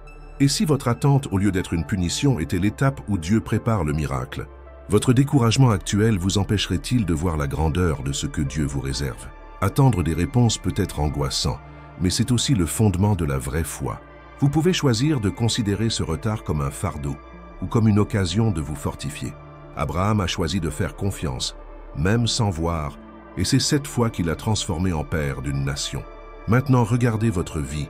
À quelle promesse de Dieu avez-vous cessé de croire à cause du temps? Combien de prières avez-vous interrompues parce que vous pensiez qu'il ne vous écoutait pas? Peut-être êtes-vous à un pas de l'accomplissement sans même le savoir. Ne laissez pas l'anxiété saboter ce que Dieu veut accomplir en vous. Votre attente n'est pas vaine, le Seigneur œuvre, même si vous ne vous en rendez pas compte. Dieu n'a pas besoin de circonstances favorables pour agir. Il ne dépend pas de la logique humaine. Lorsqu'il décide d'agir, il transforme l'impossible en réalité. Tout comme il a ouvert le ventre de Sarah, il peut ouvrir des portes que vous pensiez fermées à jamais. Mais vous devez décider si vous continuerez à faire confiance ou si vous vous laisserez paralyser par le découragement. Si ce mot vous est parvenu, écrivez dans les commentaires « Je choisis de faire confiance au timing de Dieu ». Déclarez avec foi que vous ne serez pas vaincu par la lassitude de l'attente. Mais ce qui s'est passé ensuite était encore plus surprenant. Il y a un détail sur la persévérance dans la prière que presque personne ne remarque, et le comprendre peut complètement changer la façon dont on vit ces moments d'angoisse. Combien de fois vous êtes-vous agenouillé? Avez-vous prié de toutes vos forces? Et en ouvrant les yeux, avez-vous eu l'impression que rien n'avait changé? Cette prière fervente qui semblait capable de déplacer des montagnes. Et pourtant, la montagne reste là, immobile. Le découragement de prier sans voir aucun changement est l'un des plus grands fardeaux émotionnels pour ceux qui sont épuisés par l'angoisse. Et c'est à ce moment-là que beaucoup commencent à se demander si Dieu entend vraiment. Est-il silencieux? Ou y a-t-il quelque chose de plus profond derrière ce retard apparent?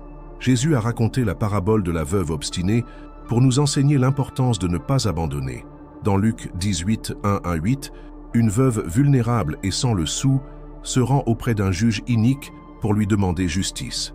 Il ne se souciait ni de Dieu ni des hommes, mais grâce à l'obstination de la femme, il a accédé à sa requête. Et Jésus, avec sa sagesse divine, nous interpelle en disant « Et Dieu ne fera-t-il pas justice à ses élus qui crient à lui jour et nuit ?» Cette question résonne dans nos cœurs, surtout lorsque nous nous sentons ignorés dans nos supplications. Mais voici le secret que peu de gens comprennent. La persévérance dans la prière ne se limite pas à recevoir des réponses. Elle permet aussi d'être transformée au cours du processus. À chaque prière, même si les circonstances ne changent pas, quelque chose en vous se façonne. La persévérance vous harmonise spirituellement, alignant votre volonté sur celle de Dieu.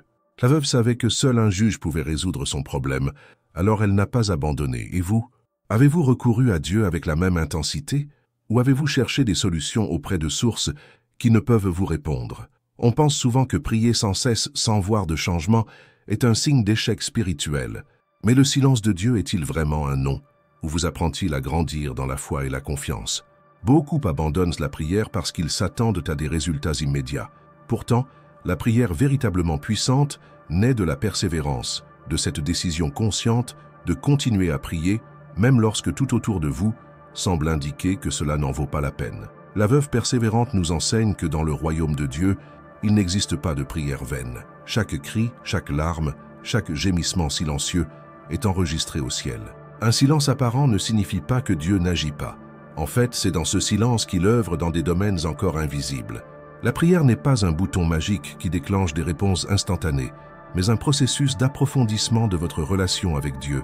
C'est par la persévérance que votre foi s'affine et que votre cœur devient plus sensible à la voix du Saint-Esprit. Et si ce que Dieu veut vous donner était si grand qu'il devait d'abord vous préparer, se pourrait-il que, s'il vous accordait aujourd'hui ce que vous demandez si désespérément, cela ne vous ferait pas plus de mal que de bien? La persévérance dans la prière est un signe de maturité spirituelle. C'est la preuve que vous faites plus confiance à la fidélité de Dieu qu'à la rapidité de ses réponses. Ne laissez pas le découragement vous paralyser. La veuve tenace n'avait aucune influence, aucun pouvoir, mais elle avait la foi. Et c'est cette foi qui a vaincu le juge injuste. Imaginez ce que votre foi peut accomplir face à un Dieu juste et aimant. Votre cri a de la valeur. Dieu n'est pas indifférent à votre douleur. Il entend chacune de vos prières, même les plus silencieuses. Si ce message vous a parlé, commentez. Je n'abandonnerai pas la prière. Déclarez dans les commentaires que votre foi sera plus grande que votre découragement. Mais attendez, et si je vous disais qu'il existe une histoire qui révèle comment même les doutes les plus profonds peuvent devenir le terrain idéal pour une rencontre transformatrice avec Jésus? Ce qui suit pourrait bien être la réponse que votre cœur attendait. Thomas était là parmi les disciples, mais son cœur était loin, pris dans un tourbillon de doutes qui semblait sans fin.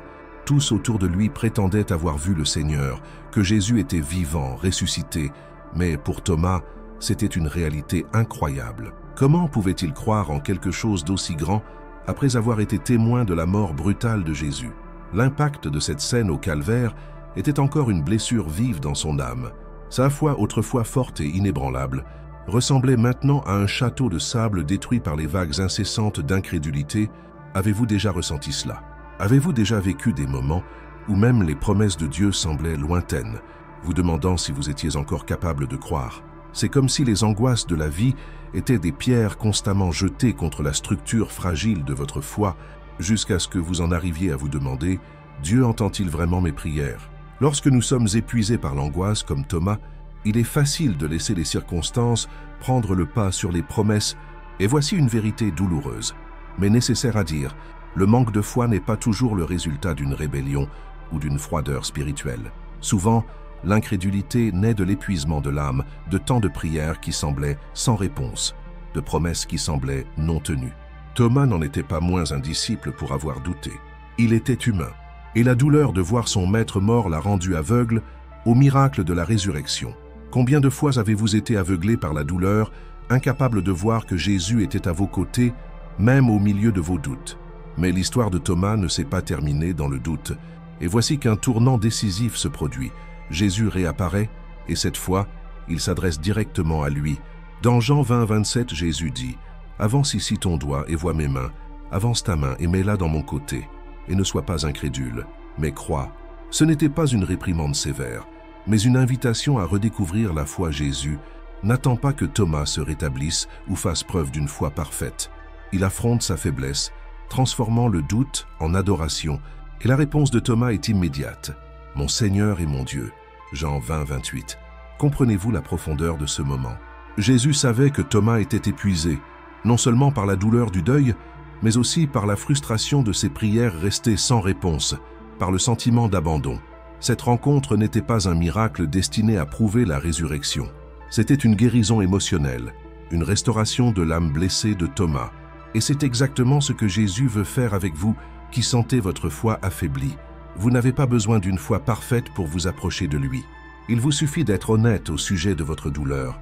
Jésus ne rejette pas ceux qui viennent à lui avec leur angoisse et leurs doutes. En fait, il se révèle encore plus intimement lorsque vous vous autorisez à être vulnérable devant lui. Combien de fois avez-vous entendu dire que ceux qui doutent ne méritent pas de réponse? Mais l'histoire de Thomas prouve le contraire. Dieu n'attend pas que votre foi soit blindée contre les tempêtes de la vie. Il est prêt à vous rencontrer au cœur de votre faiblesse et à transformer vos doutes en témoignages vivants. Et voici une question qui doit résonner dans votre cœur. Votre lutte contre l'incrédulité est-elle vraiment une crise de foi, ou est-ce simplement le cri de votre âme épuisée, demandant à Jésus une touche de renouveau? Nombreux sont ceux qui vivent dans la honte d'admettre leurs doutes, comme si c'était une condamnation.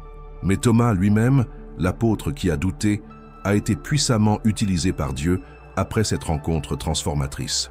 Dieu veut transformer votre histoire d'angoisse en un témoignage de foi inébranlable, mais cela ne se fait pas par vos propres forces. La transformation survient au moment où, malgré votre faiblesse, vous permettez à Jésus de s'approcher et de toucher les blessures de votre âme. Et c'est par ce contact que le poids de l'épuisement commence à tomber, que les chaînes du doute commencent à se briser. Et alors, ce qui semblait impossible, croire à nouveau, faire confiance aux promesses de Dieu, devient réalité. Et voici un détail que personne ne vous a raconté à propos de cette histoire.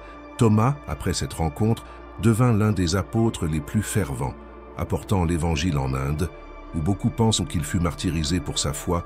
Le même homme qui doutait était celui qui plus tard donna sa vie, confiant totalement dans les promesses de Dieu. Cela nous prouve que Dieu ne définit pas votre histoire par le moment de votre doute, mais par la rencontre qu'il a préparée pour vous relever. L'épuisement spirituel est une prison silencieuse. Il vous fait croire que Dieu est lointain, que les prières sont vaines, que la foi des autres est plus forte que la vôtre. Mais Jésus vous demande aujourd'hui, comme il l'a demandé à Thomas, « Pourquoi doutes-tu? Touche mes promesses. Vois ce que j'ai déjà accompli dans ta vie. Ressens ma présence même quand tout en toi tend à abandonner. » Cette invitation ne s'adresse pas seulement à ceux qui traversent une crise de foi. Elle s'adresse à tous ceux qui luttent contre la douleur, qui tentent de faire taire la voix de Dieu en eux. Le doute ne doit pas nécessairement être la fin de votre cheminement spirituel. Au contraire, il peut être le point de départ d'une rencontre encore plus profonde avec Jésus. Si cette parole vous a parlé, écrivez dans les commentaires « Jésus renouvelle ma foi ».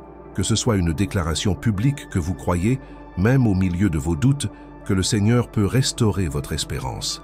Et si vous pensez que c'était la plus grande révélation sur l'histoire de Thomas, préparez-vous, car il y a quelque chose d'encore plus impactant que presque personne n'a remarqué. Et quand vous le comprendrez, votre vision de la façon dont Dieu travaille dans votre vie ne sera plus jamais la même. Gédéon se cachait. Oui, l'homme que Dieu avait appelé puissant était acculé, battant le blé au pressoir dans un lieu clos et caché, effrayé par les Madianites. Ce scénario est plus courant qu'on ne l'imagine. Peut-être comme Gédéon traversez-vous une période où le sentiment d'infériorité vous envahit si fort qu'il est difficile de croire que Dieu a des promesses pour vous. L'angoisse de se sentir petit, de croire qu'on n'est pas à la hauteur, est l'une des prisons les plus silencieuses qui soit. Elle ne se révèle pas par des mots, mais par les choix quotidiens de quelqu'un qui commence à se cacher de lui-même, craignant d'échouer à nouveau. Gédéon se considérait comme le moindre de sa maisonnée, et sa famille était la plus pauvre de la tribu de Manassé. Autrement dit, à ses yeux, son histoire était vouée à l'anonymat et à l'échec, mais Dieu, qui voit ce que personne d'autre ne voit, apparaît et le qualifie de homme fort et vaillant. Cette contradiction est le point de départ d'une profonde transformation. Le Seigneur n'a pas appelé Gédéon pour ce qu'il était à ce moment-là, mais pour ce qu'il voyait en lui. Cela révèle une vérité puissante. Dieu n'est pas impressionné par l'image déformée que nous avons de nous-mêmes. Il n'est pas limité par notre complexe d'infériorité, car son regard est façonné par les promesses et non par le traumatisme. Vous êtes-vous déjà senti incapable de vivre les promesses de Dieu, pensant avoir trop de défauts? Avez-vous déjà douté de l'appel de Dieu sur votre vie, pensant qu'il choisirait quelqu'un de meilleur pour accomplir un si grand dessein? Le combat intérieur de Gédéon illustre parfaitement ce à quoi beaucoup sont confrontés en silence. L'angoisse de ne pas être à la hauteur, de penser que Dieu recherche des personnes plus qualifiées alors qu'ils peinent à surmonter les combats quotidiens contre leur propre insécurité. Mais il y a un rebondissement dans cette histoire qu'il faut souligner. Dieu n'a pas attendu que Gédéon se sente fort avant de l'appeler. Il n'a pas dit « Quand tu seras courageux, je t'utiliserai ». Il l'a appelé précisément au moment où Gédéon était le plus faible, et c'est un schéma récurrent dans les actions de Dieu. Il choisit l'improbable pour accomplir l'impossible. Juge 6,14 déclare « Va avec cette force qui est la tienne et tu sauveras Israël ». Remarquez que Dieu ne dit pas qu'il donnera d'abord à Gédéon une force surnaturelle. Il l'envoie avec la force qu'il possédait déjà, même si aux yeux des humains, cette force semblait insignifiante. Et voici une révélation à laquelle vous n'avez peut-être jamais réfléchi. Parfois, Dieu ne vous dissipe pas le sentiment d'incompétence avant de vous envoyer, car il veut que vous dépendiez entièrement de lui tout au long du chemin. Gédéon était un chef qui a conquis des armées, non pas parce qu'il est devenu un surhomme du jour au lendemain, mais parce qu'il a appris que Dieu œuvre avec les petits, les improbables, ceux que la société ignore. Quand vous vous regardez et que vous pensez « je ne suis pas à la hauteur », Dieu vous répond « c'est exactement pour cela que je t'ai choisi ». Le problème n'est pas de reconnaître nos limites. Le danger réside dans le fait que ces limites deviennent une prison émotionnelle qui nous empêche de vivre les promesses que Dieu a déjà faites pour nous. L'angoisse de l'inadéquation est alimentée par une vision déformée de l'identité. L'ennemi veut vous convaincre que vous n'êtes que vos erreurs, vos échecs, vos comparaisons. Mais Dieu vous appelle par votre nom et votre objectif. Alors que vous dites « je suis le moindre », Dieu affirme « tu es un vaillant guerrier ». Et c'est là que nous devons briser une croyance limitante qui a emprisonné de nombreuses personnes. L'idée que Dieu n'utilise que les capables, c'est un mensonge qui éloigne beaucoup de gens de leur objectif. Dieu ne recherche pas les forts, il recherche les volontaires. Et si Gédéon était resté prisonnier de sa vision limitée de lui-même, il n'aurait jamais expérimenté la puissance surnaturelle de Dieu qui lui a permis de diriger une petite armée de 300 hommes et de vaincre une multitude d'ennemis. Avez-vous déjà réalisé que souvent le fardeau du sentiment d'infériorité ne vient pas de Dieu, mais des attentes que vous avez placées en vous-même ou en celles des autres? Comparaison constante, paroles décourageantes, expériences d'échec, tout cela sape votre identité au point de vous convaincre que vous ne pourrez jamais vivre une grande expérience en Dieu. Mais c'est le discours de l'ennemi. Le plan de Dieu est tout autre. Il prend précisément ce que vous appelez faiblesse et le transforme en témoignage. Et la question que je vous pose est, cette angoisse de se sentir petit est-elle vraiment une véritable incapacité? Ou est-ce la stratégie de l'ennemi pour vous paralyser avant que vous ne découvriez le but pour lequel vous avez été appelé?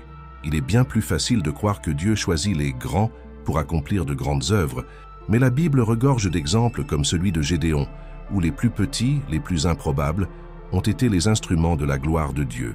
Si ce message a touché votre cœur et que vous souhaitez vous libérer de ce mensonge de l'insuffisance, écrivez dans les commentaires « Dieu m'appelle à mon but ». Déclarez cela comme un acte de foi, comme quelqu'un qui décide de ne plus se cacher derrière les limites imposées par l'angoisse. Mais cette révélation n'est qu'une révélation superficielle. Ce qui se passe après l'appel de Gédéon recèle un secret spirituel que la plupart des gens ignorent. Et une fois que vous l'aurez compris, vous verrez votre combat émotionnel sous un angle totalement nouveau. La honte a le pouvoir silencieux de nous enfermer dans un cycle d'accusations intérieures. C'est comme une voix qui murmure constamment « Tu ne mérites pas de t'approcher de Dieu. Regarde ce que tu as fait. » Et cette voix, lorsqu'elle n'est pas confrontée à la vérité du Christ, devient un mur entre toi et l'étreinte du Père. Un passage de la Bible révèle clairement comment Jésus traite ceux qui portent la honte de leur passé. L'histoire de la femme surprise en adultère. Elle fut traînée, exposée, humiliée publiquement devant une foule. Aux yeux de la société, elle méritait d'être lapidée, mais aux yeux de Jésus, c'était une fille blessée qui avait besoin d'être restaurée, non condamnée. Combien de fois avez-vous eu le sentiment que vos erreurs passées étaient trop lourdes pour être pardonnées, que le poids de la honte était assez fort pour vous empêcher de vous rapprocher de Dieu? Ce sentiment d'indignité, de ne pas mériter de se tenir devant Dieu à cause des cicatrices du passé, est une prison émotionnelle qui emprisonne silencieusement l'âme de beaucoup. La femme adultère a non seulement affronté la honte des regards accusateurs, mais aussi sa propre condamnation intérieure. Le poids de la culpabilité l'étouffait. Mais à cet instant, alors que tous étaient prêts à la lapider, Jésus s'est penché, a écrit sur le sol et a changé le cours de l'histoire. Il dit « Que celui d'entre vous qui est sans péché lui jette le premier une pierre » Jean 8,7. Cette déclaration n'était pas seulement un acte de miséricorde, c'était une attaque directe contre la culture de la condamnation. Et lorsque tout le monde fut parti, Jésus se leva et demanda « Femme, où sont tes accusateurs? Personne ne t'a condamné ?» Elle répondit « Personne, Seigneur. » Et il ajouta « Moi non plus, je ne te condamne pas. Va et ne pêche plus. » Jean 8,11. Telle est l'essence de l'amour de Dieu. Il n'ignore pas le péché, mais il choisit de racheter le pécheur. Avez-vous déjà remarqué que souvent, ceux qui s'éloignent le plus de Dieu sont précisément ceux qui ont le plus besoin de ressentir son amour? Il n'est pas rare de trouver des personnes qui cessent d'aller à l'église, de prier et de rechercher la présence de Dieu, parce qu'elles ont honte de leur passé. La honte paralyse. Elle crée une barrière émotionnelle et spirituelle comme pour dire « « Tu n'es pas digne d'être ici ?» Mais ce n'est pas la voix de Dieu. Sa voix n'expose pas à la honte, elle expose à la guérison. Et voici une vérité qui doit être dite. Jésus savait exactement qui était cette femme lorsqu'il l'a défendue. Il connaissait chaque détail de sa vie, chaque chute, chaque erreur. Et pourtant, il a choisi de lui relever la tête et de lui offrir un nouveau départ. La honte veut vous abattre, mais l'amour de Dieu veut que vous leviez les yeux et que vous voyiez la croix, la grâce qui vous rappelle. Maintenant, regardez votre vie. Combien de fois avez-vous évité de vous approcher de Dieu parce que vous vous sentiez trop sale, trop errant, trop perdu? Ce sentiment d'indignité est l'une des armes les plus cruelles de l'ennemi. Il sait que s'il parvient à vous convaincre que Dieu vous rejette, il peut vous éloigner de la seule source de guérison et de restauration, Jésus. Et c'est pourquoi l'histoire de la femme adultère est si puissante. Elle révèle que la présence de Jésus n'est pas un tribunal, mais un lieu de nouveau commencement. Si ce mot parle à votre cœur, écrivez dans les commentaires « Je choisis de me rapprocher de Dieu ». Que ce soit une déclaration de foi publique selon laquelle la honte n'aura plus de pouvoir sur votre vie. Et plus encore, aimez et partagez cette vidéo, car beaucoup de gens ont besoin de savoir que la honte n'est pas un obstacle à l'amour de Dieu, mais une occasion de vivre la grâce la plus profonde. Votre « j'aime » peut être l'instrument de Dieu pour atteindre des vies aujourd'hui paralysées par le poids du passé. Mais ce n'est pas la seule histoire où Jésus confronte la culture de la condamnation par un acte d'amour. Un autre passage recèle un secret qui révèle un principe spirituel encore plus profond concernant la libération de la honte. Et vous comprendrez comment cela peut transformer radicalement votre cheminement. Il était là, assis sur le sol froid, le visage couvert de honte et les mains vides. Il ne restait plus que le souvenir de ce qu'il avait perdu, amis. Disparu argent? Disparu espoir? Presque nul. Le fils prodigue n'était pas seulement un personnage d'une parabole de Jésus. Il est le portrait fidèle d'un homme rongé par l'angoisse, épuisé par ses mauvais choix et plongé dans un désespoir si profond que la seule issue semblait être de retourner là où il avait fui. Combien de fois, au cœur d'une douleur déchirante, vous êtes-vous retrouvé ainsi, assis sur le sol froid de la vie, entouré de culpabilité, d'angoisse et du sentiment qu'il ne reste que l'échec? L'histoire est bien connue, mais on l'examine rarement suffisamment en profondeur. Ce jeune homme a non seulement perdu ses biens matériels, mais aussi sa dignité. Il a été réduit à la condition de quelqu'un qui désire manger de la nourriture pour cochons, symbole du plus bas niveau que l'on puisse atteindre. Vous ne nourrissez peut-être pas littéralement des cochons, mais émotionnellement, vous avez le sentiment d'être au même endroit, entouré de circonstances humiliantes, sans force, sans paix, sans but. Il ne s'agit pas seulement d'une crise financière ou familiale, c'est une crise d'identité. La douleur de ne plus savoir qui vous êtes, le sentiment que Dieu ne vous reconnaît plus comme son fils. Mais est-ce la vérité? Dieu vous rejette-t-il lorsque vous tombez? Ou est-ce précisément dans cette chute qu'il vous trouve? Luc 15, 18 révèle le tournant. « Je me lèverai et j'irai vers mon Père ». Cette décision est le moment le plus puissant de l'histoire. Ce n'était pas une intervention divine, spectaculaire, ni une voix venue du ciel. C'était un choix silencieux, fait au cœur de l'angoisse. Le fils prodigue a décidé de se relever, et c'est exactement ce que Dieu attend de vous. Que même épuisé, même brisé, vous décidiez de revenir. Que même au plus bas, vous croyez que les bras du Père sont toujours tendus vers vous. Ce qui empêche beaucoup de prendre cette décision, c'est la honte, la peur de ne pas être accepté, la croyance que Dieu ne veut que les justes, les purs. Mais cette histoire prouve le contraire. Lorsque le Père aperçoit son Fils de loin, il court à sa rencontre. Il n'attend pas d'explication, il ne demande pas de compte, il l'embrasse simplement. Et c'est dans cette étreinte que l'angoisse est surmontée. Sentez-vous le poids de ce geste? Le Père a couru, Dieu court vers ceux qui sont épuisés, angoissés, brisés intérieurement. Il n'est pas un juge prêt à condamner, mais un Père prêt à restaurer. C'est l'essence de la prière offerte dans l'angoisse. Elle n'est ni belle, ni parfaite, mais elle est réelle. Elle jaillit du plus profond de l'âme, et Dieu écoute attentivement. Le Fils prodigue a été accueilli avec un festin, des vêtements neufs, une dignité retrouvée. Et le message que Jésus voulait transmettre est clair. Peu importe le chemin parcouru, il y a toujours un chemin de retour. Si cette parole a touché votre âme, commentez avec foi. Je retourne dans les bras du Père. Que ce commentaire soit votre prière, votre décision de faire un pas de foi, même au milieu du désespoir. Et vous savez ce dont peu de gens parlent dans cette histoire? Le fils aîné resté à la maison était lui aussi éloigné du Père dans son cœur. Cela montre que ce n'est pas une question d'apparence ou de comportement extérieur qui compte. C'est une question de relation. Jésus veut vous rapprocher de lui, que vous soyez perdu dans la rébellion ou la froideur spirituelle. L'invitation est la même. Revenez. Il vous aime non pas pour ce que vous faites, mais pour qui vous êtes. Vous pourriez penser que votre passé vous disqualifie, mais en vérité, Dieu a toujours utilisé les personnes brisées, rejetées, épuisées. Ce que le Fils prodigue a vécu était une mort symbolique à lui-même et une renaissance dans les bras du Père. Voilà ce que Dieu veut faire de vous. Recoller les morceaux de votre âme et construire quelque chose de nouveau. Il ne rafistole pas les choses, il transforme. Et l'angoisse qui semblait insupportable sera remplacée par la paix, le réconfort et un but. Dieu ne veut pas seulement vous sortir des profondeurs du désespoir, il veut vous remettre à table, comme un fils, comme une fille, avec honneur et joie. Connaissez-vous quelqu'un qui a besoin d'entendre ce message? Partagez cette vidéo avec lui. Vous pourriez être la réponse à ses prières. La prière au cœur du désespoir est puissante, car elle n'est pas le fruit de la force, mais de l'abandon. Et lorsque vous vous abandonnez complètement, Dieu agit pleinement. Il n'est pas de situation si désespérée que son amour ne puisse vous racheter. Le Fils prodigue est revenu les mains vides, mais il est reparti plein d'amour, restauré et guéri. Que ce soit aussi votre histoire. Décidez aujourd'hui. Relevez-vous et revenez, Dieu vous attend. Si vous êtes arrivé jusqu'ici, c'est parce que Dieu œuvre dans votre vie d'une manière que vous ne percevez peut-être pas pleinement. Mais sachez ceci, il a déjà commencé en vous un processus de guérison et de libération. Cette angoisse, cet épuisement que vous portez sur vos épaules ne sont pas votre fin. Dieu transforme cette douleur en témoignage. Et quelle que soit la profondeur du gouffre dans lequel vous vous trouvez, une main se tend pour vous relever. Vous n'êtes pas ici aujourd'hui par hasard. Cette vidéo est une réponse du ciel à un cri silencieux que vous avez poussé, même en larmes, même sans parole. Jésus vous appelle à un nouveau départ. Et avant de prier ensemble, j'ai besoin que vous laissiez ce message pénétrer au plus profond de votre cœur. Vous n'avez pas été oublié, vous n'avez pas été rejeté. Dieu ne vous a pas abandonné. Fermez les yeux, respirez profondément. C'est le moment de vous abandonner.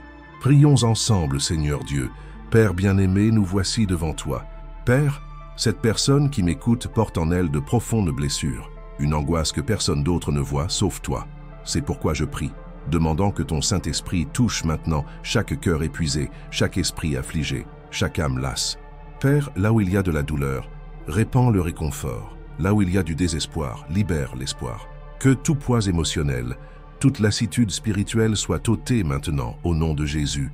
Que cette personne ressente ton étreinte réparatrice. Qu'elle sache qu'elle n'est pas seule et qu'à partir d'aujourd'hui, une nouvelle histoire commence. Je déclare la libération de cette vie, je déclare la guérison de ses émotions et je prophétise qu'aucune angoisse n'aura plus le pouvoir d'emprisonner cette âme.